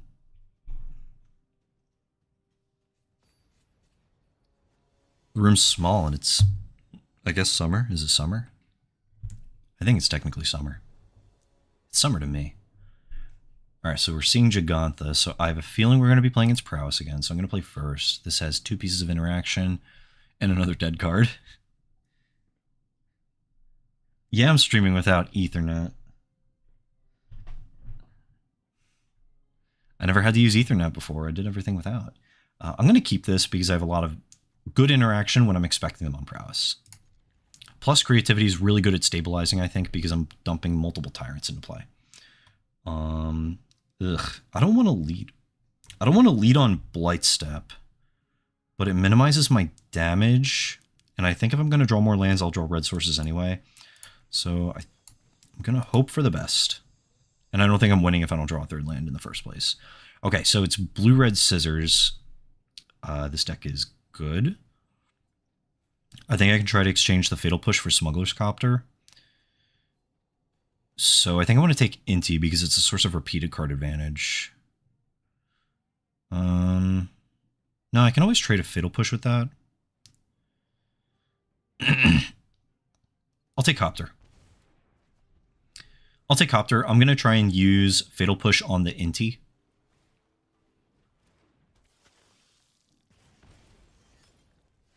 Yeah, I'm streaming without Ethernet. Is that bad? Is that bad? I didn't know that was bad. I can Virtue the Epicure and then use Push on Inti the following turn because they won't get an attack trigger because they won't have anything to attack with. So I think I'm just going to exploit the fact that I'm on the play.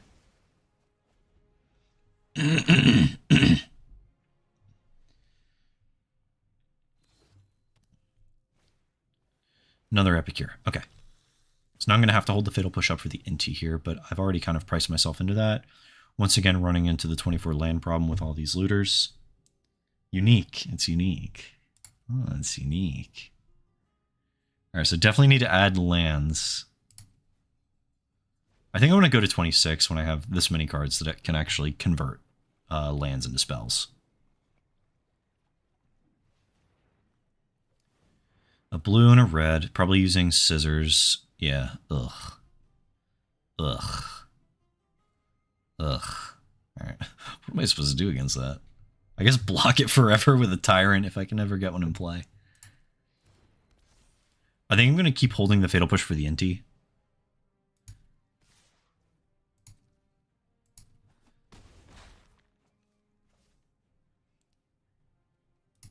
I think it's only fine because I'm playing something like something so simple, I guess. I know for sure the game is not like a lightweight game considering how hot it makes phones go. All right, so there's the Inti. When they go to enter combat, I'm going to push it. This is the best case.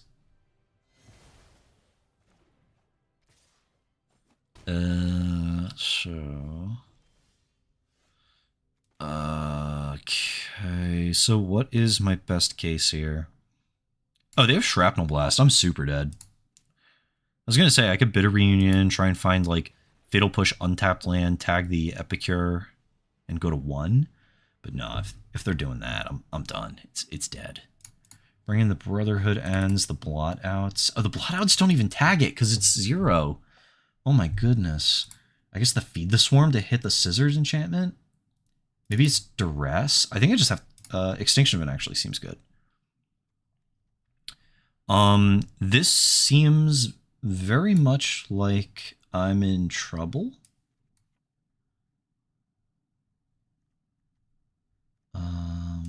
Those seem kind of stinky. Reunions seem stinky too. Cruelty's done nothing. Like, I've almost never cast it. Maybe I cut Cruelty and leave in Bitter Reunion just to keep looking at more cards. I don't think I want the blot out. Maybe I can maneuver a situation where it's the only creature in play, and I can automatically blot it out if I'm going lower on bitters. I think I'll try that. I'm just going to try and maneuver the game to the point where the scissors is the only creature.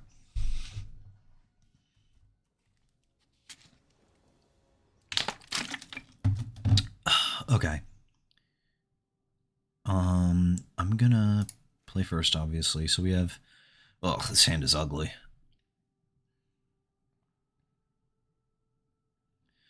No removal, but we have a Thoughtseize. And we have a blot out, and the issue with blot out is I think I need other cards to make it good. Can I afford to go to 6? I'm already effectively on 6. So can I get a better 6? Ugh. I think so. I think this is that better 6. So I'm going to keep...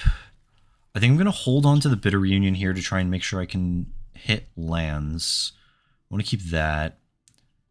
Virtue, I think, is going to be good. Virtue might be a little slow. Blot out, I think, is the odd man out here. Yeah, I'm really good at drawing Tyrant. I'm going to... I think I'm just going to go to 16 here. I think they attack for such high numbers.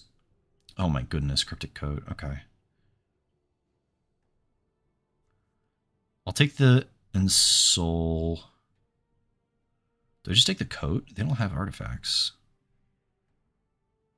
Yeah, they don't have any artifacts. Take like their single threat. Because no way am I paying that ward. Alright, so there's a ridge. I'm hoping they play just Inti and I can push it. No, okay. So they can Spell Pierce my Reunion. Will they do that? We're going to find out. I think if I trade Bitter Reunion for a Spell Pierce, I'm okay. They're not doing a whole lot else. That feels really aggressive from them. Because if I just go land go, they had to have had a pretty good read there. There's Copter. I can push that. There's the Feed the Swarm. So when they eventually put Scissors on it... Yeah, I'm really curious why they Spell Pierce the Reunion and aren't going to try and protect their Scissors on the Copter. Oh, they're just not going for it. Okay. So they want the coast to be clear.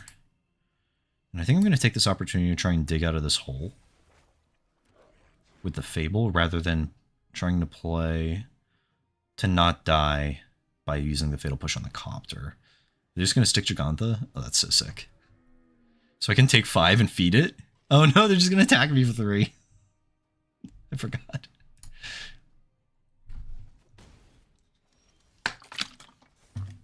Okay, so what are we getting rid of here? The Virtue is not in a great spot here. I'm not digging big score in this situation. I think I just want to kill the Gigantha and hold up push. So we're going to get rid of those cards.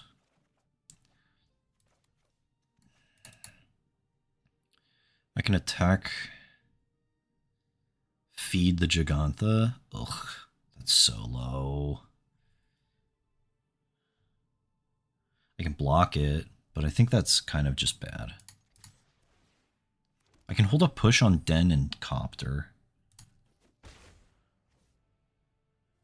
And I think I'm supposed to just awkwardly do this.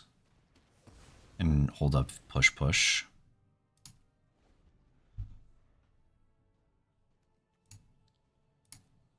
No Tyrant in the graveyard yet, so I can't draw Cruelty of Gix off the top.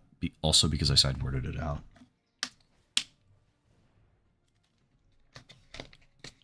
Oh god. It's the limited card. Alright. Gear Drake's fine. This card's really cool. That's a really cool addition to the deck. I forget what they cut for it.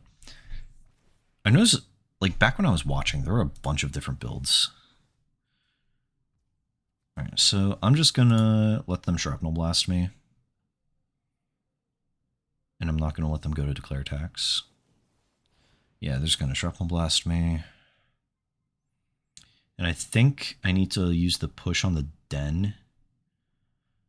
Maybe I don't. Yeah, it doesn't matter. Take 5. I think if I'm ever putting down Fatal Push, and I get to hold it up the next turn cycle, and I think if I'm ever putting it down, I'm just dead anyway, or I'm stabilizing with Tyrants. Right, so there's a Virtue, so I'm kind of rewarded for not pushing the Drake. Pardon me again. Okay. So here I get to Virtue the Drake. Gain a little life. Good combat attack. Because at this point I need the treasures, so if I draw a Drake, or not a Drake, a Tyrant, I'm good to go.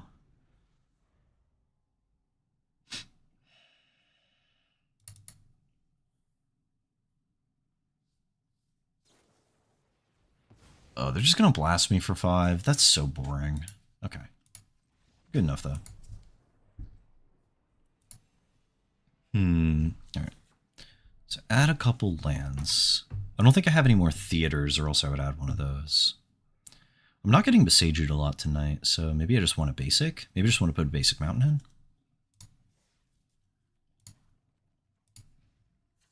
in. Alright, so what else do I want to change? Maybe the cruelties should just be more interaction. However, they haven't really interfered with anything because I'm not seeing them. Definitely go down a Triumph. Up a land. Put the mountain in. Do I want another Braid? I would say, do I want a Kolaghan's Command, but I don't really have anything to rebuy. It's honestly kind of awkward.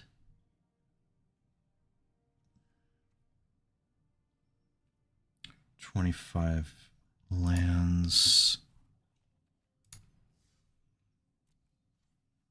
So part of me that wonders maybe I just want to be a 4 big score deck. Because there's not really any good treasure generators when you're only in black and red, and you can't use creatures, which is a big draw to the Transmogrify deck, where you're actually allowed to use things like Bankbuster and artifact hate cards like Damping Sphere and Gravedigger's Cage.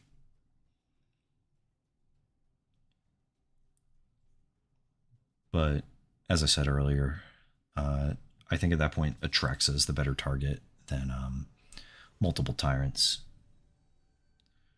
The only reason we're using creativity specifically is because I think putting 2+ Tyrants into play is better on average than Atraxa. I thought about Magma Opus. I looked at those. There aren't a lot of them, and just discarding a card to put a treasure into play I don't think is very good. Do I keep this? I think I'll mulligan this. I'll mulligan. I can do better. This is not better, though. Okay. I'll put Gix and Score on the bottom. And we're going to go Swamp, Seize. Look at 7 cards we can't beat. Oh, it's Phoenix. Cool. So 7 cards, 7 cards we can't beat. I think I'm supposed to take Picklock, and I'm supposed to push the Shredder if I draw it.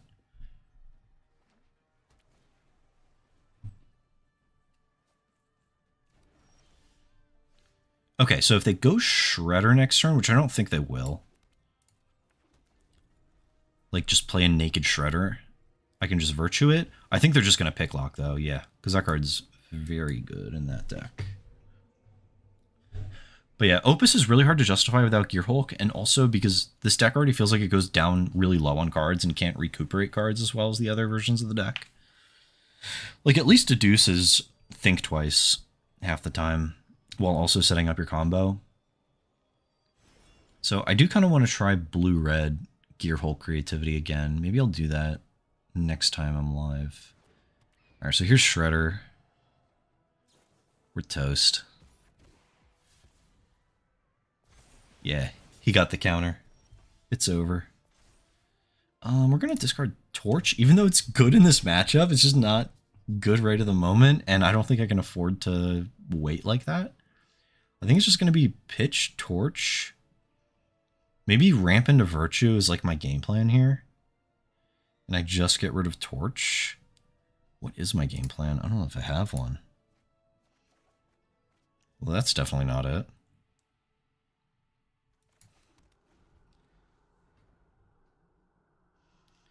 Because I don't think Virtue and Torch are how I win. I think Virtue is like on such a time scale that's so far out. I don't think 7 mana is what it's about.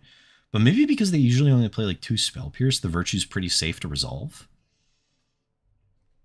So maybe the Virtue is just a good game plan in this matchup. I mean, they can't beat 2, can they? Like, they can't beat just, like, Tyrant every turn. Or just the pressure from a 6/6. Alright, so we're cruising.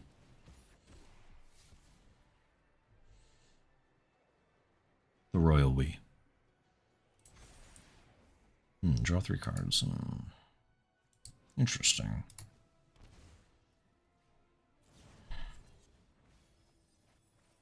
Oh, they found the bird. Oh, they have 2! When did the other one get there? I guess that was the first pick? Huh, okay.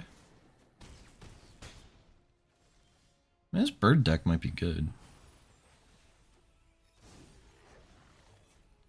Maybe that bird deck's good. You just be dead before you resolve Virtue. Yeah, that was kind of what I thought. So we're going to bring in the blanks. I guess the Wrath. Maybe the Bloodout is good. Yeah. Yeah, my thought was, I think it's just the Go Blanks and the Extinction. Oh, the Renning Valley, duh. Leaving the Torches, leaving the Pushes. Cut the Bitter Triumph, cut the Collapse. Go cut the big scores. I think I'm supposed to cut the Cruelties here, and at this point I've cut the Cruelties so many times, I don't even know if they should be in the deck.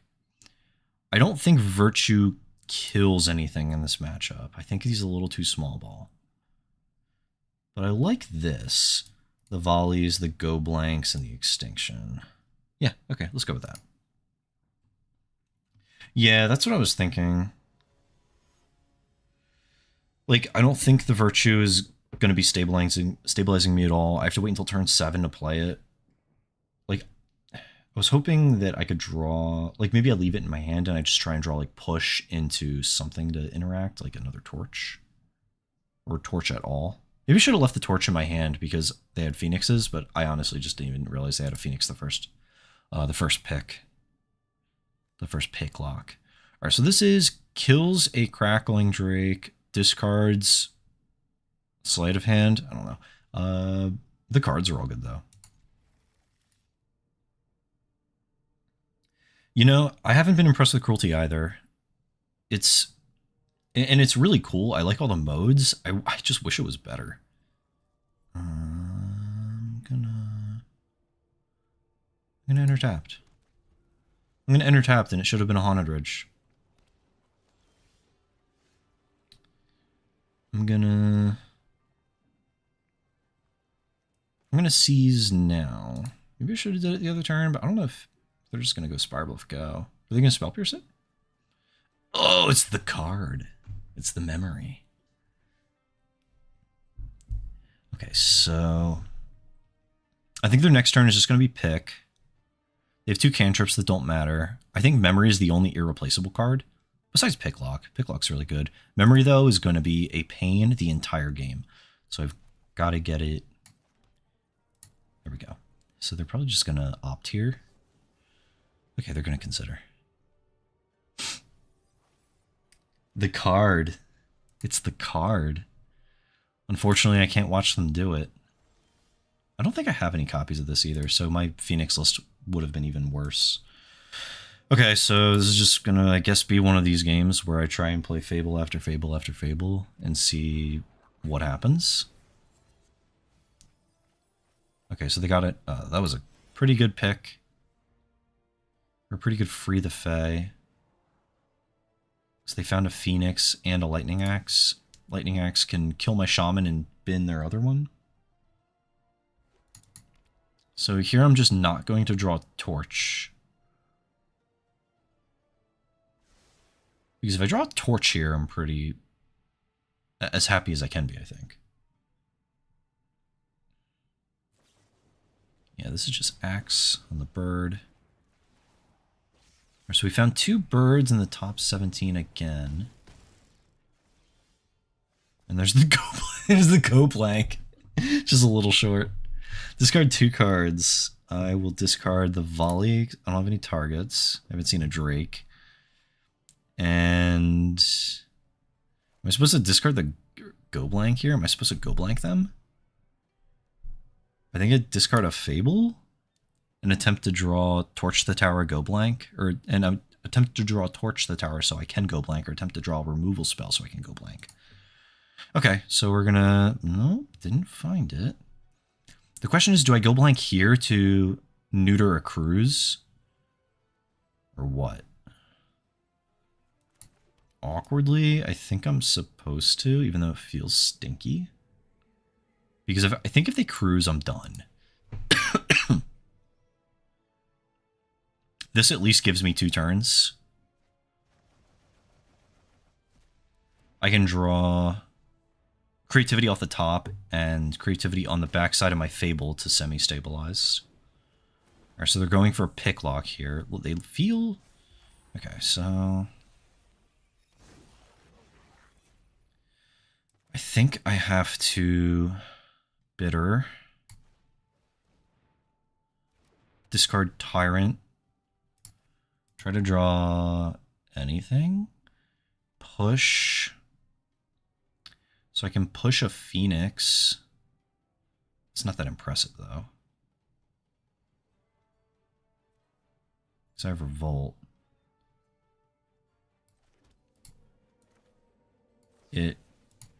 Play this so I can play around Spell Pierce. If they just go... If they just go Sleight of Hand, consider, I'm done. Alright, so there's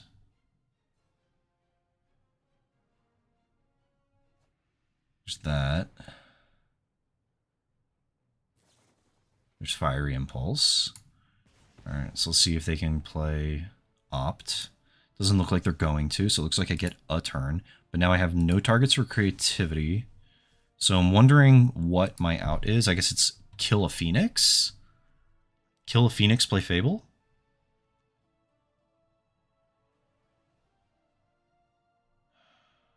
Do I play around Spell Pierce?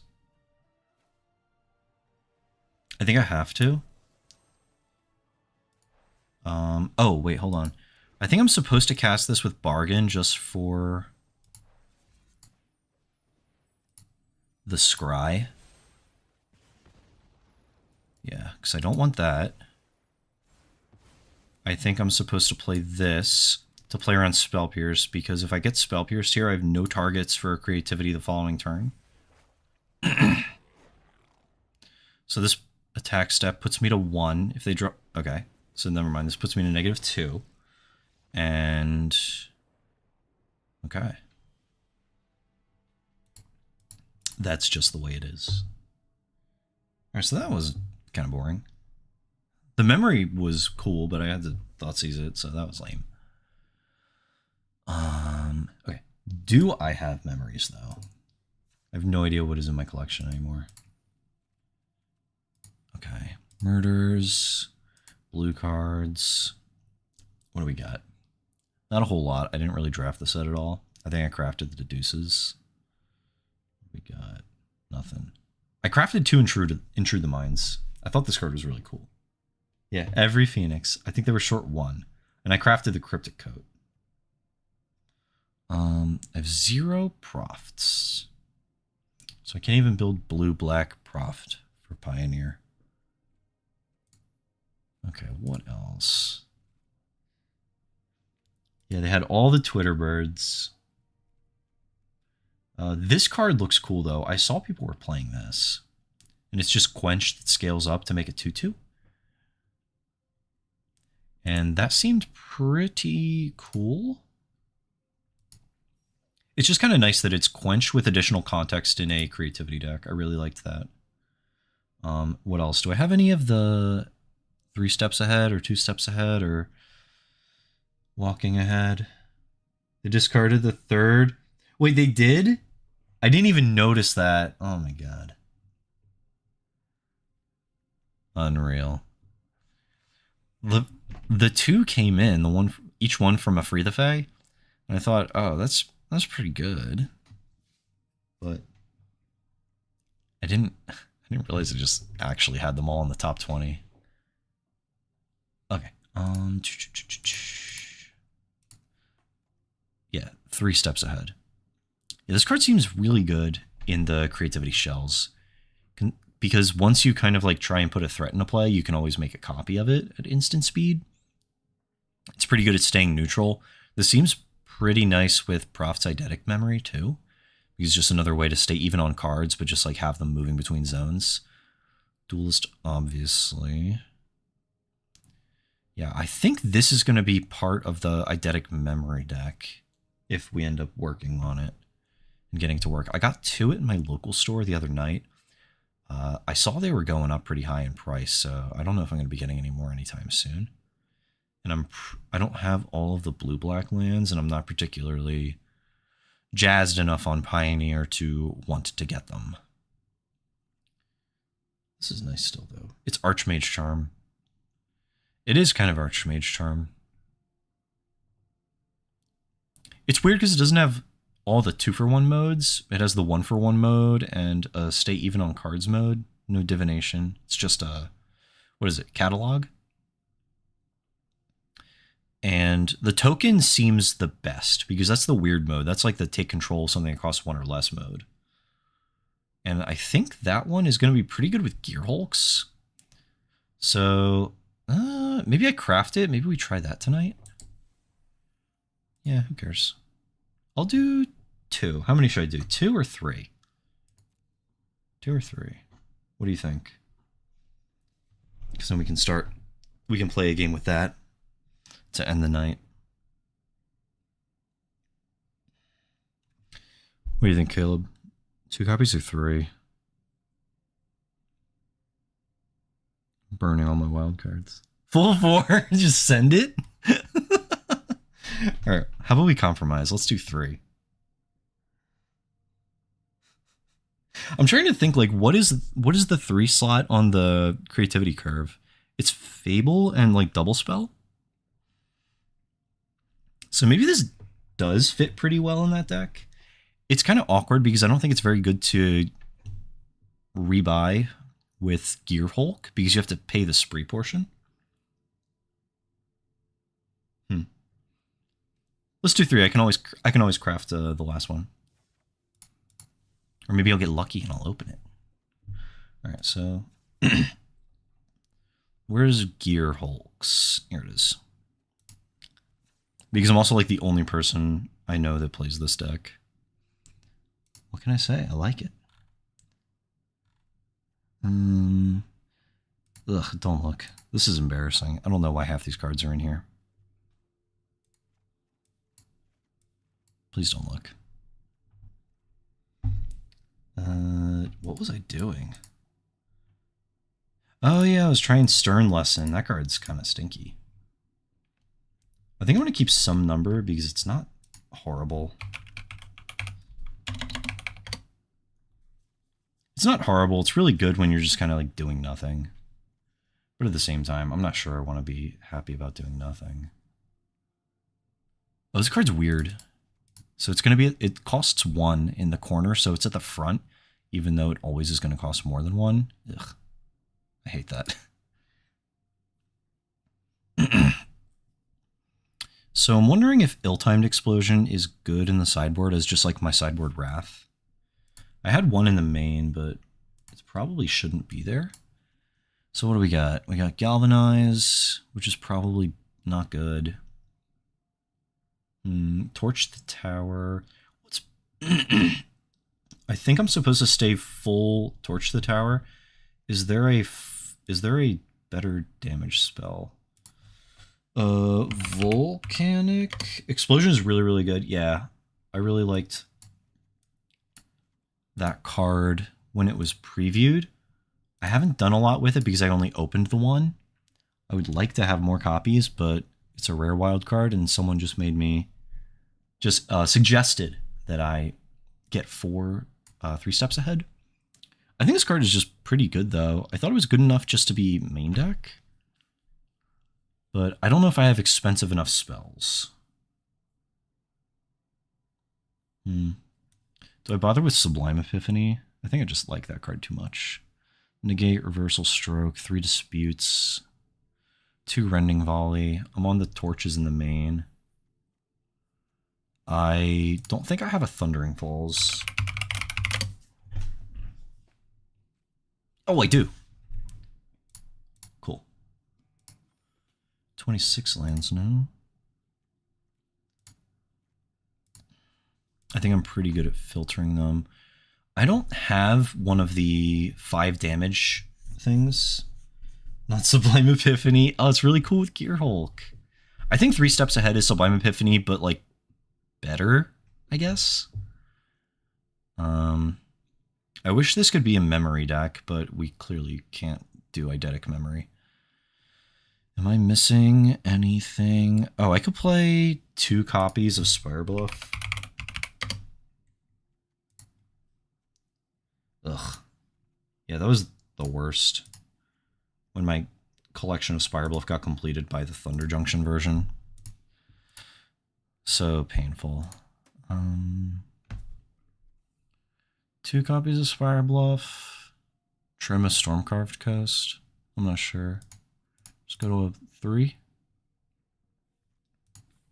And still 26. Are there any good gold cards lately? From these? New stuff. So, oh, how do I have so many of this? Holy crap. I don't even know where those came from. Okay, so I think we're going to be boarding into that as a Wrath. I don't know. Do you think it's good enough to main deck? The Ill-Timed Explosion? Discarding 2 cards is bad. So maybe I just want it in the sideboard as my Wrath of choice. I don't think we can Slick Sequence in this deck. Hustle and Bustle. It's very strong. Would you main deck it?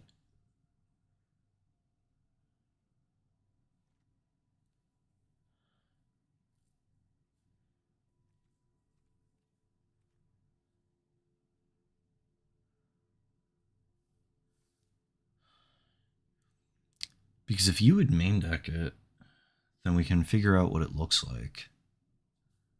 Probably 2 main. Would you play the rest of the copies in the sideboard, or would you just play a cheaper Wrath like Brotherhood's End? Reset.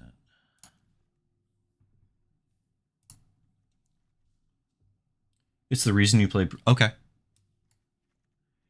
Is it because it's just a good Wrath and a way to put Opus in the graveyard?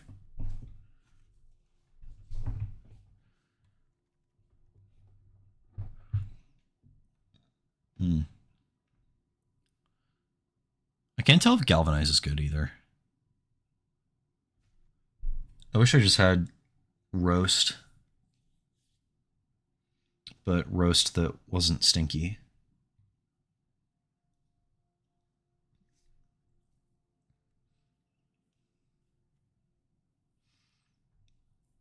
Is there a better counterspell than Make Disappear? Or am I just kind of crazy? A better counterspell that's like available to me.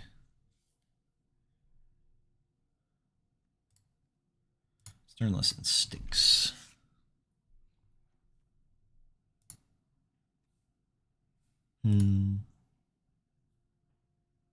Explosion is a good card to play on 4 if you're missing creativity. Okay.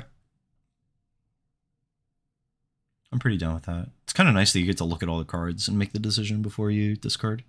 Before you're committed to discarding. Yeah, this is okay. We're just gonna do it. We're just gonna do it. We're just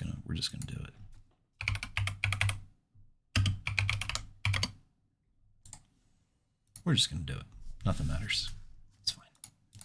It's fine. Okay.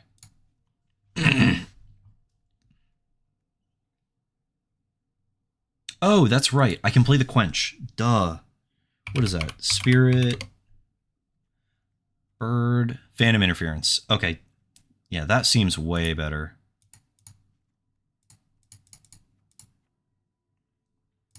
I think I'm off Make Disappear entirely. I think Phantom Interference... Because before I didn't have, like, a cancel that was reasonable. Now I do, and now I'm liking how this looks a lot more. I'm wondering if I still want Spell Pierce at all.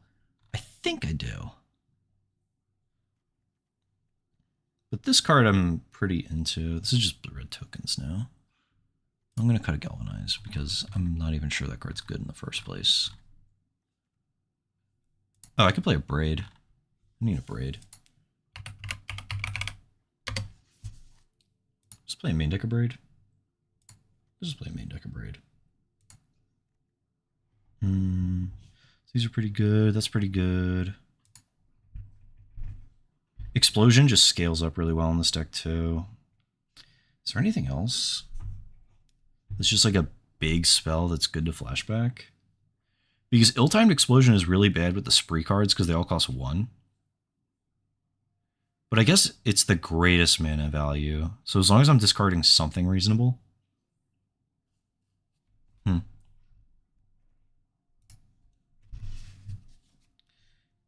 Deduce, Phantom. I think I'm allowed to go a little lower on Spite if I have a main deck of Braid.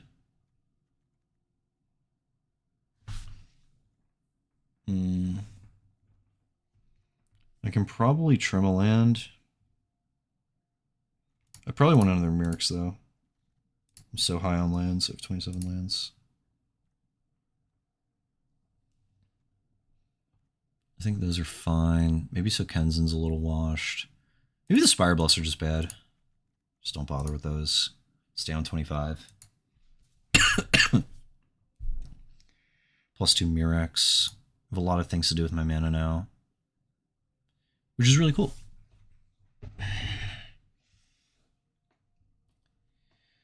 I'm going to go to a 3rd Torch. My removal feels a little light. Maybe I'm allowed to be a little lighter on removal if I have Explosion. I'll cut a Spite. Stay higher on a Torch. So this way I can not immediately die to stuff like Amalia. Hall is kind of weird. It's always been pretty stock, like 1 or 2 copies of Hall in this blue-red control shell. It's definitely weird in the triple red pip deck, but I think since you're not trying to rush to creativity for X=1 or X=2 ASAP, and you kind of go through a little bit more effort to set yourself up, it's kind of fine. I could see myself like going down to 1 copy. It's weirder to me that for a really long time people were playing like Mutavault in their triple red pip deck, so I think it's okay. Definitely not ideal, which is why I'm like a little lower on basics, but I think it's fine. Leaving the 1 of Braid. Are there any other good 1 of instants that are good? Oh, I got those Intrudes for that grind plan. I like this card a lot. This one was fun to play when the set first came out. I burned some Mythic Wild cards to try that out, along with the explosions. What am I doing? All right, yeah, whatever. Okay, I just want to play a game.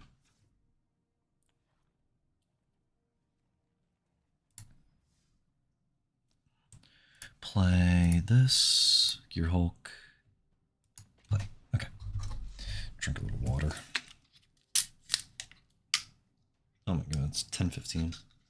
This is probably the last one. Pioneer players will show you the worst fighting. It's for the grindy matchups though. That one's good.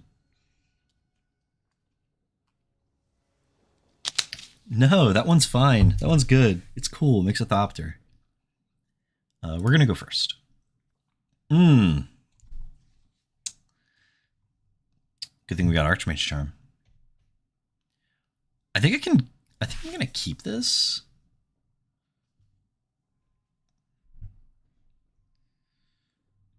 I get to lead on a Reef, play Mountain, and then Coast. This is just gonna be able to like do whatever. Yeah, yeah. No, let me keep my Thopter tokens. All right, we're gonna try this. Only because we're on the play. All right, I don't know. That is the so we're gonna play against the what's it called, the enchantment birthing pod thing. Don't tell me. He's got the black top sleeves.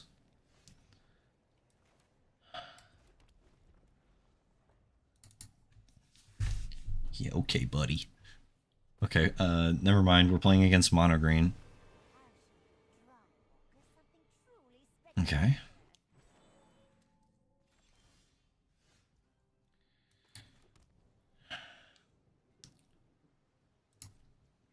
So the one thing I can feel a little better about is the fact that I don't think I could have done anything to play against this unless I mulligan exactly to Spell Pierce. Oh, no, I could have gotten the Phantom Interference. Untap that. You got it. Give me that big card. Cavalier of Thorns. I guess I will cast Cancel. Okay, so that interface is pretty cool.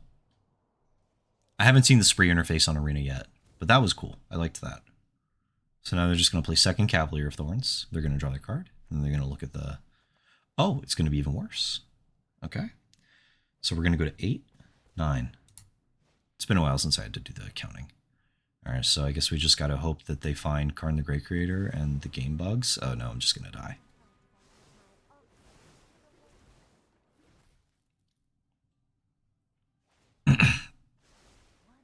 Ooh, okay.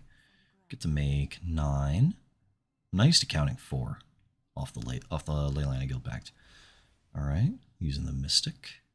What are we going to find this time?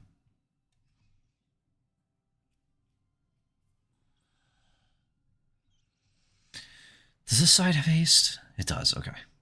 So Wolf Willowhaven and a Forest.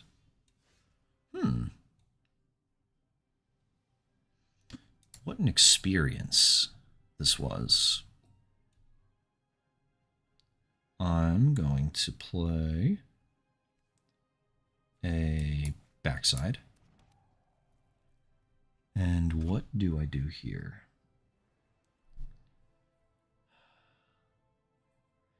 If I bounce the Leyline, we love green. I love green. So if I bounce the Leyline, they can make a bunch of mana and replay it. Maybe that's my best bet. We'll see what happens. I'm going to channel it. I'm going to target the Leyline. My friend is texting me right now. Oh, yeah. One sec.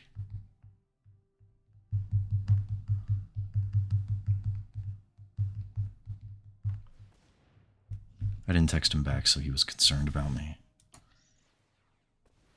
Alright, so taking the 4 pips off the table when they seem like they're a little dependent on Nykthos at the moment makes them replay it, but I don't know if that's the... That is probably the best case of... The best course of action for me is, like, if they feel compelled to replay Leyline at the Guild Pact. But then, if they do it, That's really bad for me because that means they've got something to do with it. Also, all of the cards in just the full gold frame on the other side of the table looks bizarre. All of them, too. Like, oh, he flipped.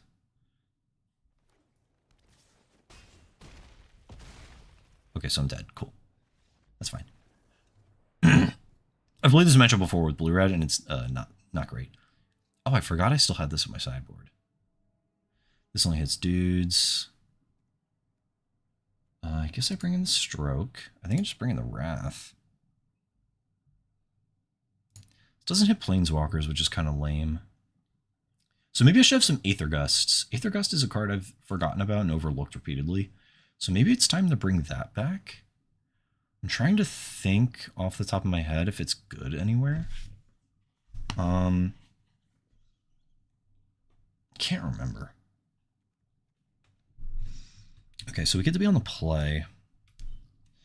And I don't know what's bad besides half the cards in my deck. So this is good at tagging the elf. Also making me think maybe I do just want 4 of this card. It's really good against Slickshot. Okay. I think I'm going to trim a Phantom Interference. Bringing in the I can cut Spell. Maybe I'll leave it in. I think I cut Spell Pierce on the draw. I can bring in Negates.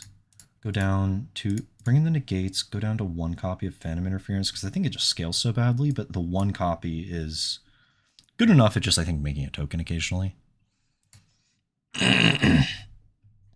Okay. So Gust being really good against Slickshot is good enough for me to revise the sideboard and include it. Gust is also just like a good card. It just has to have places it needs to be. Okay, so we got the 1 Phantom Interference on opening hand, which is, I think, good. It's pretty nice, especially since we get to hold up Interference plus Deduce. Okay, so there's the ley line again. Deck looks a lot better when they're turn zeroing this every time. Okay, so we're going to play Reef Go, so we don't have to make a decision on a pathway yet. Lair of the Hydra. Deck looks really good when it's just doing this. Okay, so now I get to hold up the Deuce or the Quench. I almost called it the Scrunch. All right, so we're going to scrunch it.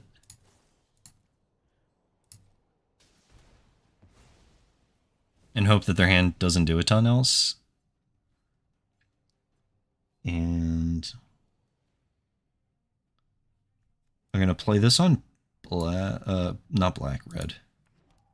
Okay, we're going to go and turn. Gust seems really good against Leyline as well, because I think a lot of their hands are going to be pretty leaning on that. So what is my best bet here? I think it's going to be... I have the creativity, so I think I let this happen, and then I discard the Opus, trying to just hit untapped land so I can creativity for the Opus and get rid of their mana source. So I'm going to let that happen.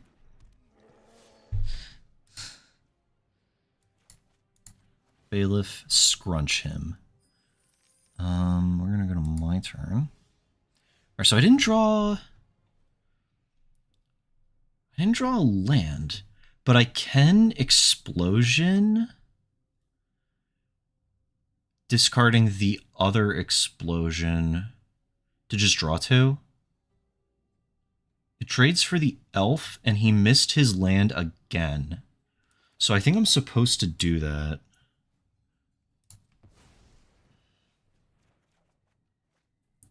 And I can discard Reef. I think I can keep the other Explosion. Actually, no, I have to discard Explosion to deal 4. And then I can play Coast. And that's fine. I wish I had Graveyard Hate.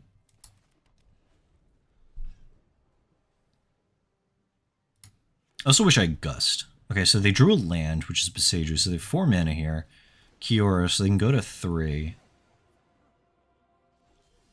They choose not to. What do I want to do? I think I can just play Coast, pass, and I get to deduce, and then potentially Creativity for 2, I guess. I can't do anything to damage the Kiora. But I just get to hold up all these cards? Because I can deduce into a cancel. So they're going to get 6 mana here. They're going to Kiora minus, target the forest. I think that's fine. Cavalier. So I'm gonna... I think I'm allowed to do it like that. No, I don't think so. I think I can just do... Yeah, I'm being silly. Oh, that doesn't cast it. Okay, I am being silly. Because it doesn't do anything. Cavalier is going to be fine. Because then just before we leave this phase...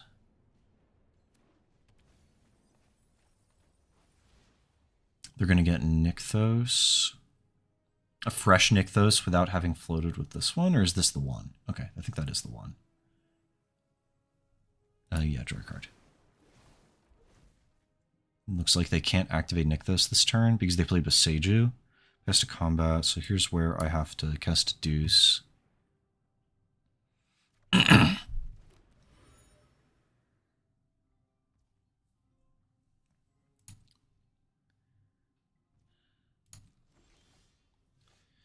Okay, so look at my graveyard. I want to what's his face? Creativity for 2. But I don't really get anything. I just get a deduce card and an opus. So I think I'm supposed to instead opus deal 4 here and then torch it and only get 1 Gearhulk. Which is still awful because they're untapping with Nykthos generating 10.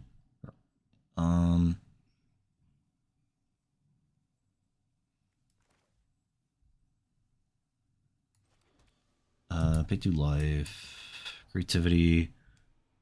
X equals... Maybe just hold up negate. I'll just do X equals 2 and then I still get to torch. Because I miscounted. It's been a while.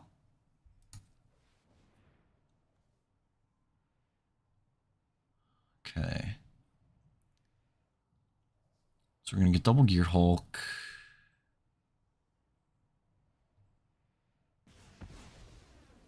I missed my divide by zeros.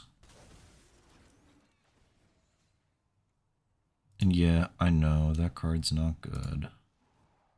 But I really like it. We're going to deduce. There's an explosion. So I might be able to clean up. We're going to deal... this is damage. Okay. 2 permanents to tap. Yeah, get tapped. And then we're going to deal that 4. We're going to draw the 2. Another Gearhulk. We're going to torch for regular. Oh, they're on some real ones. Jeez.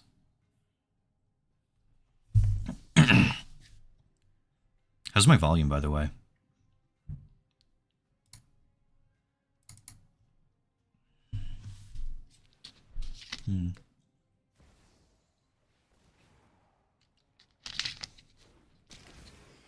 Normal behavior. Yeah, I saw the hulking raptor too. I was like, volume's good? Okay. It must be just the preset on the new mic. Okay, so normal behavior. I'm getting Emrakul from mono green, turn 0 leylining me every game, and I got creativity into Ulamog. Oh, can you flip it? Can you flip it and just finish it?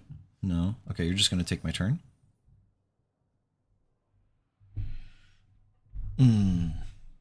I haven't seen the mind control effect or the mind slaver effect from Emrakul yet on Arena, so... Yeah, so what do? You just attack everything. Emrakul eats a Gearhulk.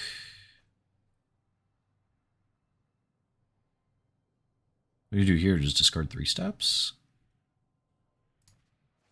Okay, so 6 everything. which is volume loud, not turning it down. Okay, cool. Yeah, it seemed a little loud on my end when I was trying to check it, but I haven't really done anything to it. So, okay, they're declining to put anything on top.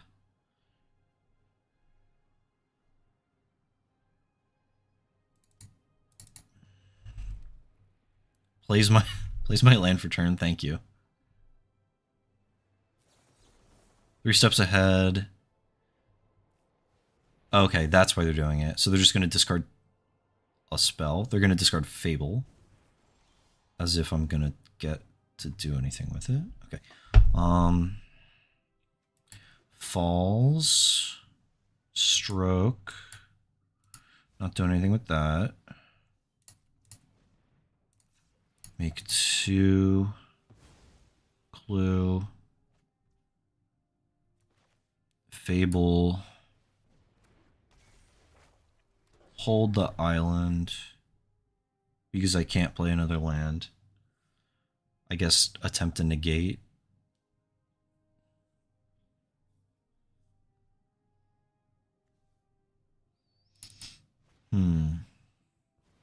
Ooh, a haste creature with trample. And they can play a land from hand and flip it.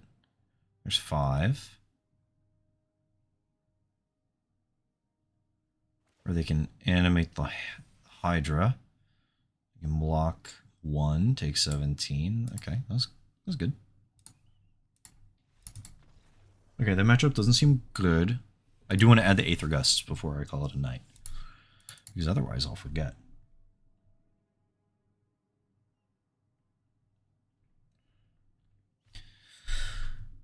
Is it illegal for me to play Divide by Zero again? I just really liked that card. But then I also have to give up all the sideboard slots. Gust. I got super high rolled. This is kind of what it feels like. I do want to go higher on the torches.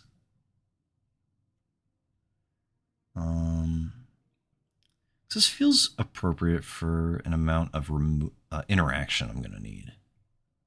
Nah, I keep killing Onus. You wouldn't be caught dead playing Arena. Don't even.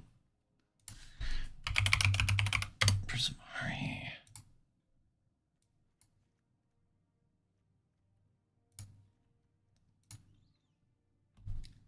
Yeah. You keep telling yourself you wouldn't be caught dead playing this platform. You and I both know. I'm on 61 cards. Right, Crafter real quick. Go for it, we'll play the mirror. Because I like these cards at 4s. I think this is correct. Oh, you just play at work? Oh, okay. Alright, go snipe me then. You even want to play 2 Prismaris. Just stay on 2. Because that does seem like a bit of a problem, is I need some cheap removal, more things to bargain with if I need, and I just need to like look at more cards, I guess. Oh, that might be why I had the Gnar sets, is because I want to Prismari command someone to make them discard 2 cards in their draw step. But that'll never happen.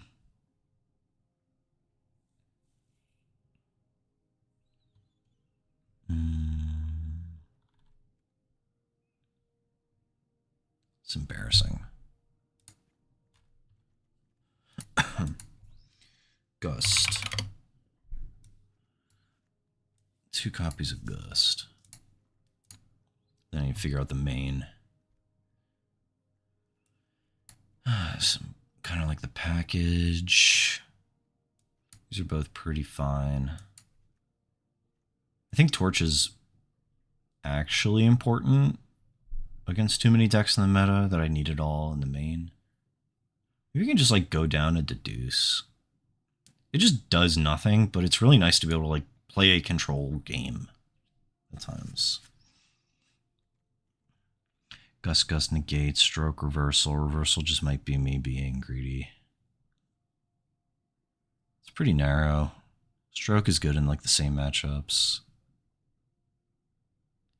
I think it may just be better against Lotus though than anything else. I don't have to worry about that here, but at the same time, I would want to make a sideboard and a 75 that's not suited for just playing in paper.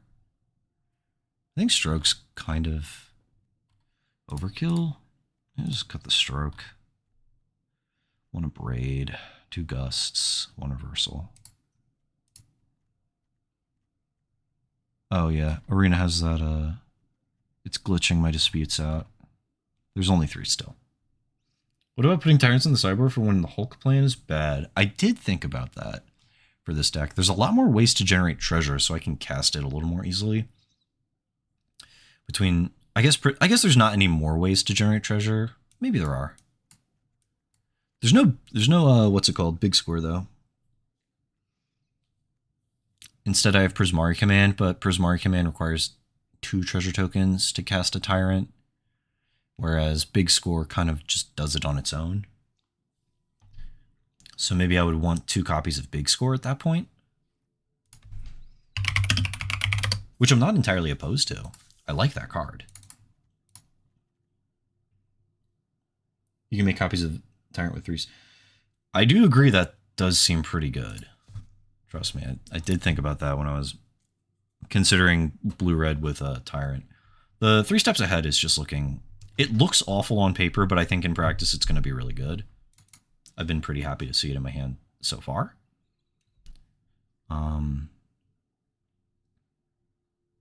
Maybe the explosions are only a sideboard card if we're going towards Big Score.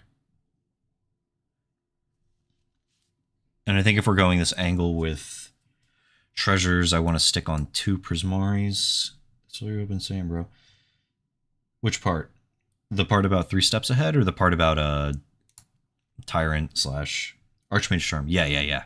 No, I didn't doubt you. It's just I'm saying this card is really difficult to read because I think it looks extremely mediocre on paper, but in practice it's very good. I didn't doubt you. Yeah, don't act like I doubted you.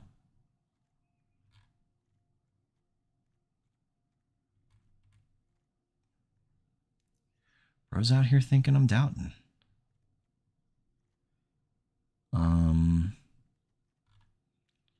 Ill-timed. 3 Wraths. Cut this one from the main. I don't know if I can fit the Tyrants at the moment, because I think I need more time to figure out when the Gear Hulk plan is bad. Is the problem. Do you know what I'm saying? I'll cut the Reversal for now. I'll just lean on Gusts and Negates and Disputes. I'll lean on all the other counter magic against the what's-its-face deck. Lotus. So I think I'm just going to have this as my sideboard plan.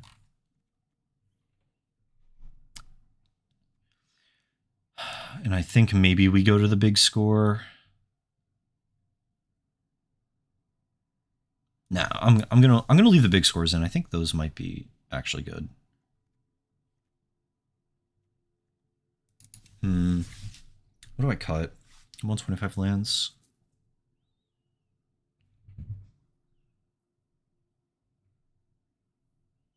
What do I cut?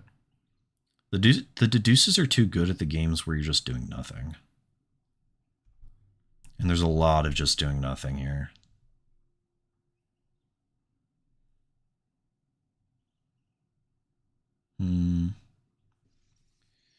Maybe it's tough.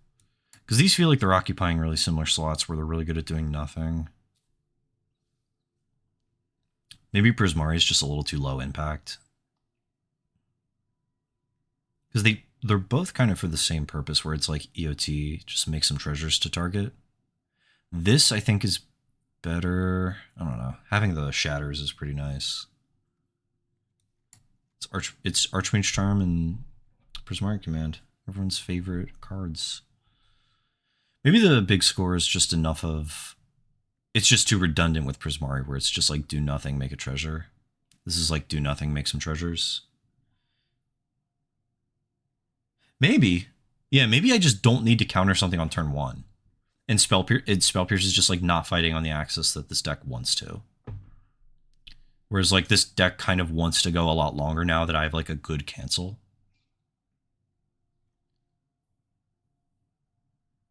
I think the most awkward part about 3 steps ahead and having all of my counter magic be spree cards is that I don't really have a good main deck counterspell to use just for like a natural 6-mana Gear Hulk, where I can play the counterspell on turn like 2 or 3 or 4. And then on turn 6, I can start turning the quarter by like playing my big threat and countering their threat. Divide by 0 kind of was pretty good at that. Good-ish, as good as it can be. I do like cutting the Spell Pierces at this point. And then I still get to have like cheap interaction post-board, but it's going to be the correct interaction rather than this more broad interaction. But yeah, that's the only thing that I kind of hesitate about, is that there's no good 6-mana Gear Hulk counterspell anymore because I have to pay those spree costs.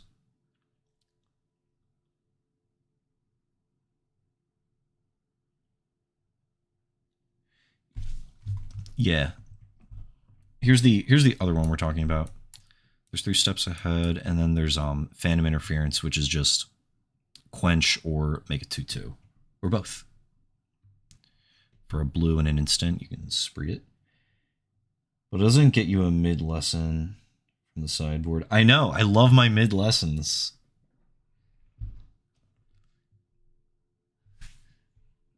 Yeah, it's for 3 mana, it's basically doing something Archmage Charm does. This one scales so much better, though. You just get to sometimes do both. I'm pretty excited for when I get to cast it for 2 modes at some point.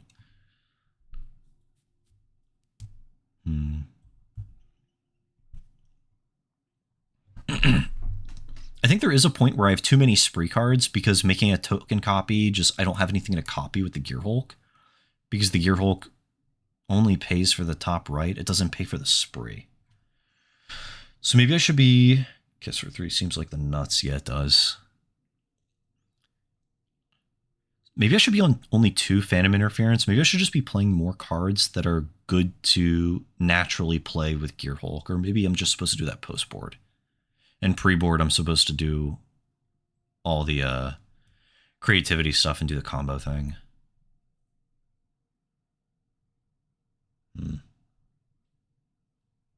It's difficult to tell.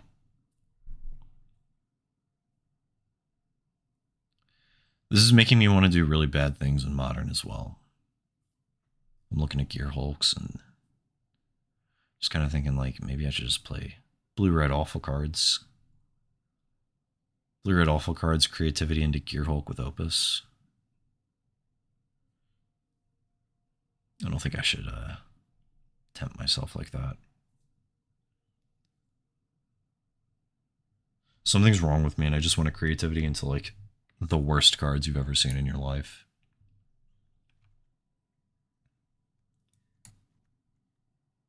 Like, I mean, listen to me.